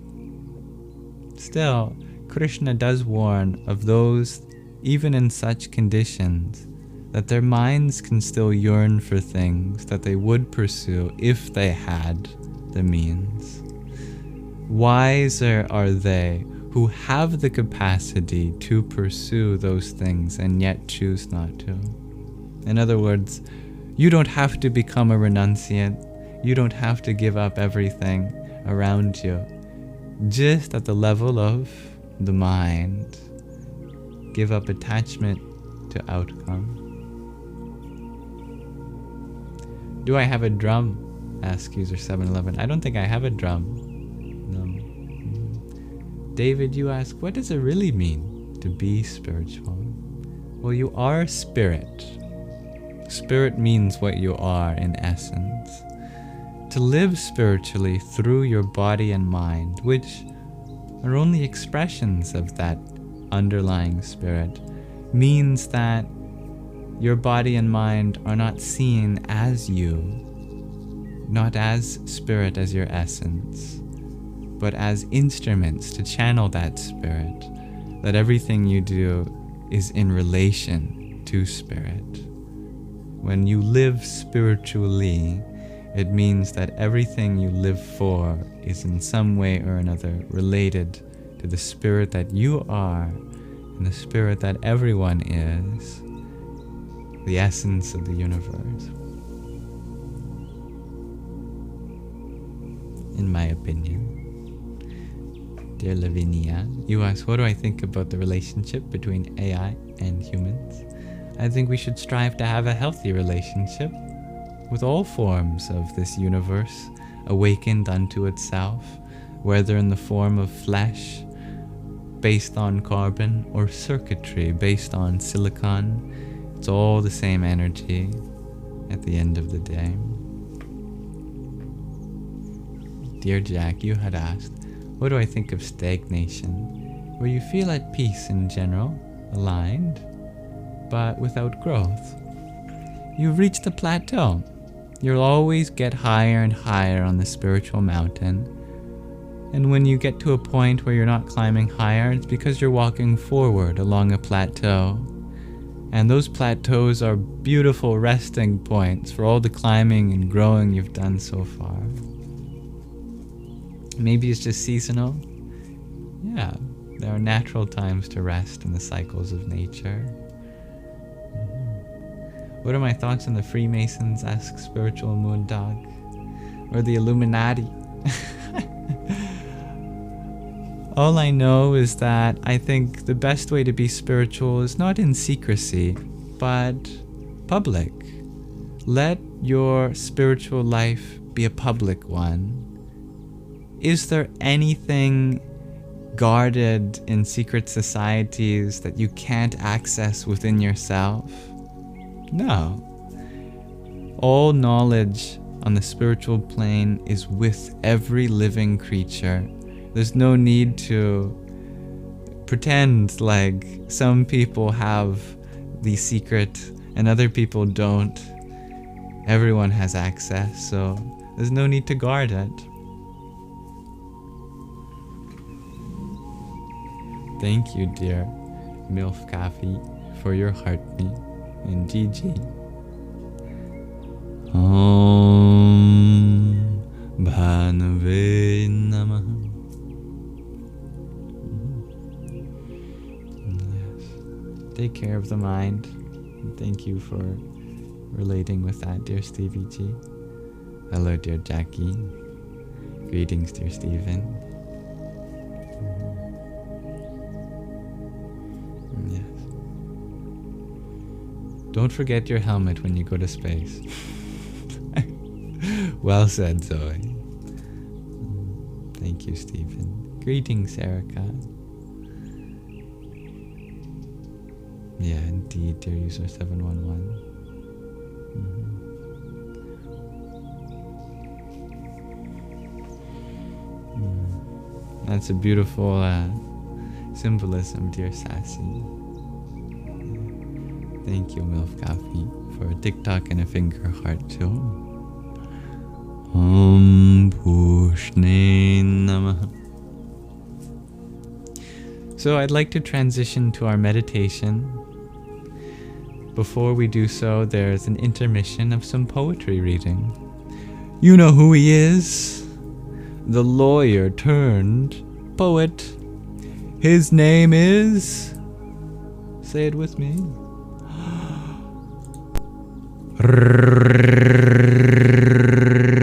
Rumi. Oh, I pointed over here. Yeah, his name is here and there. Time for another episode of Ruminations.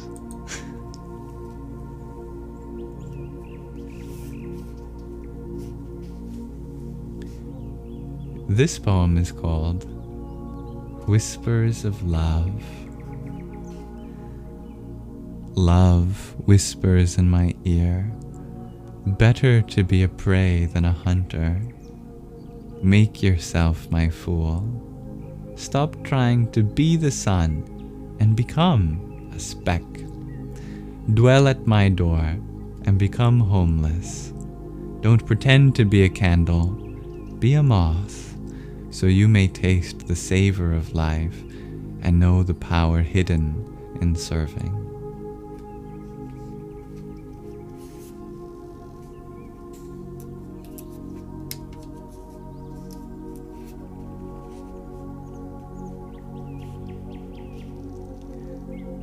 This poem is called Six-Faced Mirror. The Prophet, peace and blessings be upon him, said, God doesn't pay attention to your outer form, so in your improvising, seek the owner of the heart.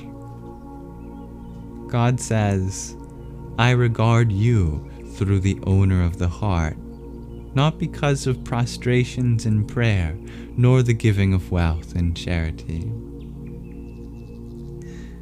The owner of the heart becomes a six-faced mirror. Through them, God looks out upon all the six directions.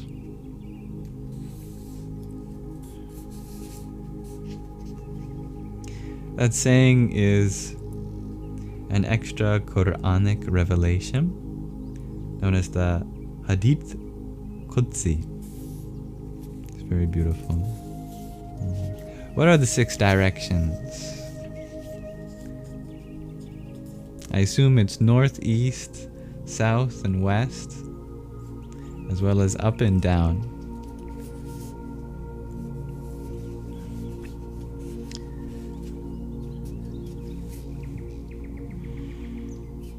Omnidirectional, basically. Finally, let's read this poem called Only the Heart. If a wealthy person brings 100 sacks of gold, God will only say, "Bring the heart, you who are bent double." If the heart is pleased with you, I am pleased. And if the heart is opposed to you, I am opposed.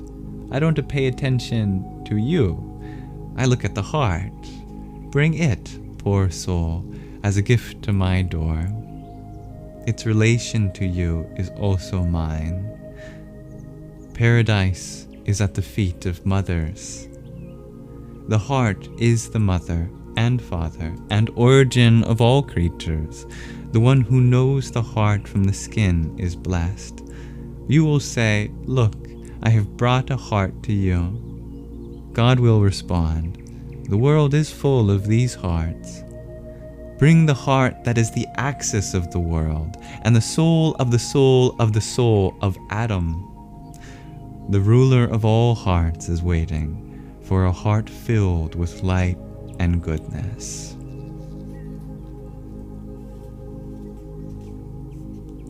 And that hadith, a saying of Prophet Muhammad, peace and blessings be upon him, is paradise is at the feet of mothers. And it's a beautiful one.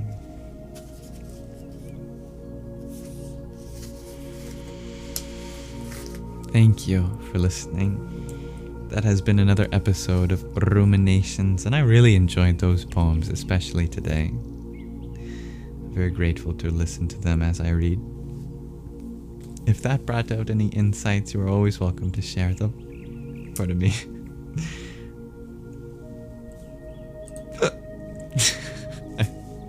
I can never escape my hiccups.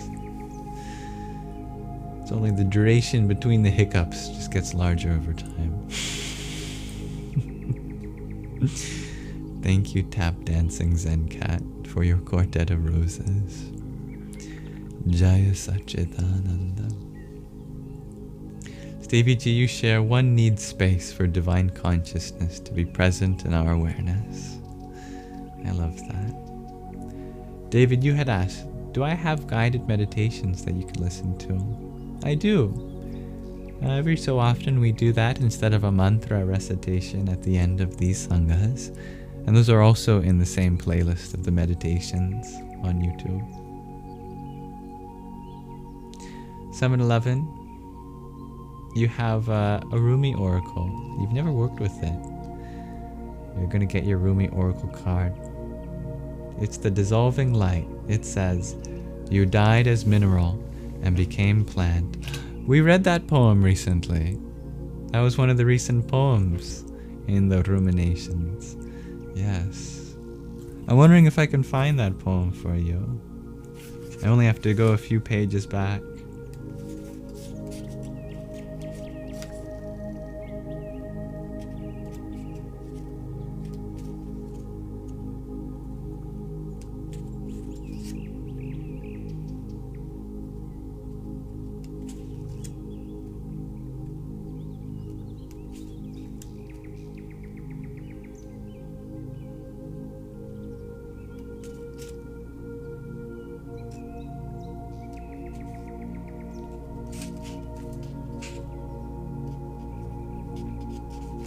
I don't think I'll be able to find it No, wait. I think I found it. Or did I? Yeah, I found it. Become more by dying. O my noble friends, slaughter this cow if you wish to rise up the spirit of insight. I died to being mineral and was transformed. I died to vegetable growth and attained to the state of animals. I died from animality and became Adam. Why then should I fear when I have become less by dying? Next I shall die to being a human being, so that I may soar and lift up my head among the angels. Yet I must escape even from that angelic state. Everything is perishing except his face. Once again I shall be sacrificed, dying to the angelic. I shall become that which could never be imagined. I shall become non-existent. Non-existent sings its clear melody. Truly, unto him shall we return.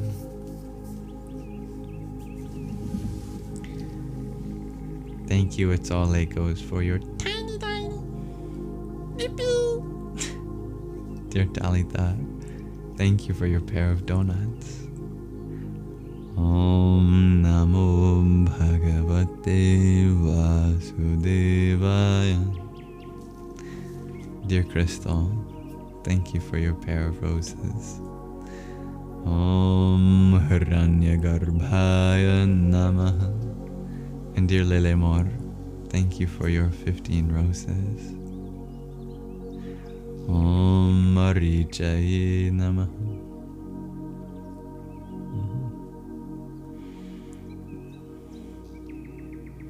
Thank you, dear Crystal. Jenny Lorne, you ask, non-binary? Our soul is, indeed.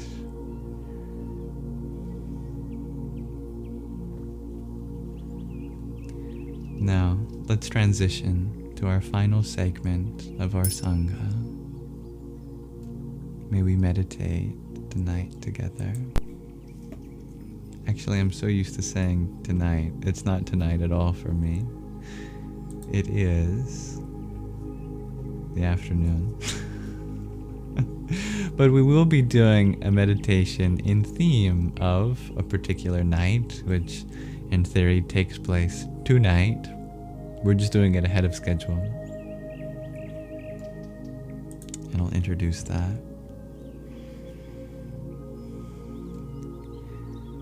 Tonight is the 5th night in Navaratri, the 9 nights of the goddess.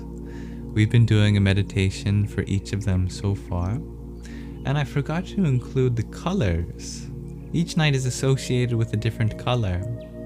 So I've added the color along with the mantra that we'll chant tonight in honor of the 5th form of the goddess, of the divine feminine.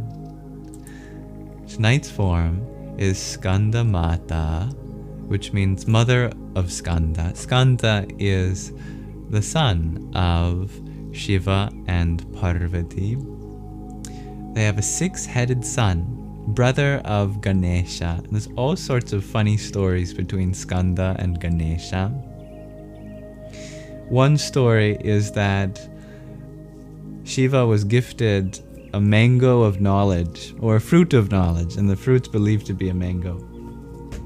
And so this mango couldn't be split, but he wanted to give it to his children, Ganesha or Skanda. So they came up with a plan. Whoever could circle the world 3 times would get the mango of knowledge. So Skanda departed and attempted to traverse the world round 3 times. Meanwhile, Ganesha simply looked up to his mom and dad and walked around them 3 times and said, "You're my world." And Shiva and Parvati, so humbled by little Ganesha's love, gave Ganesha the mango of knowledge.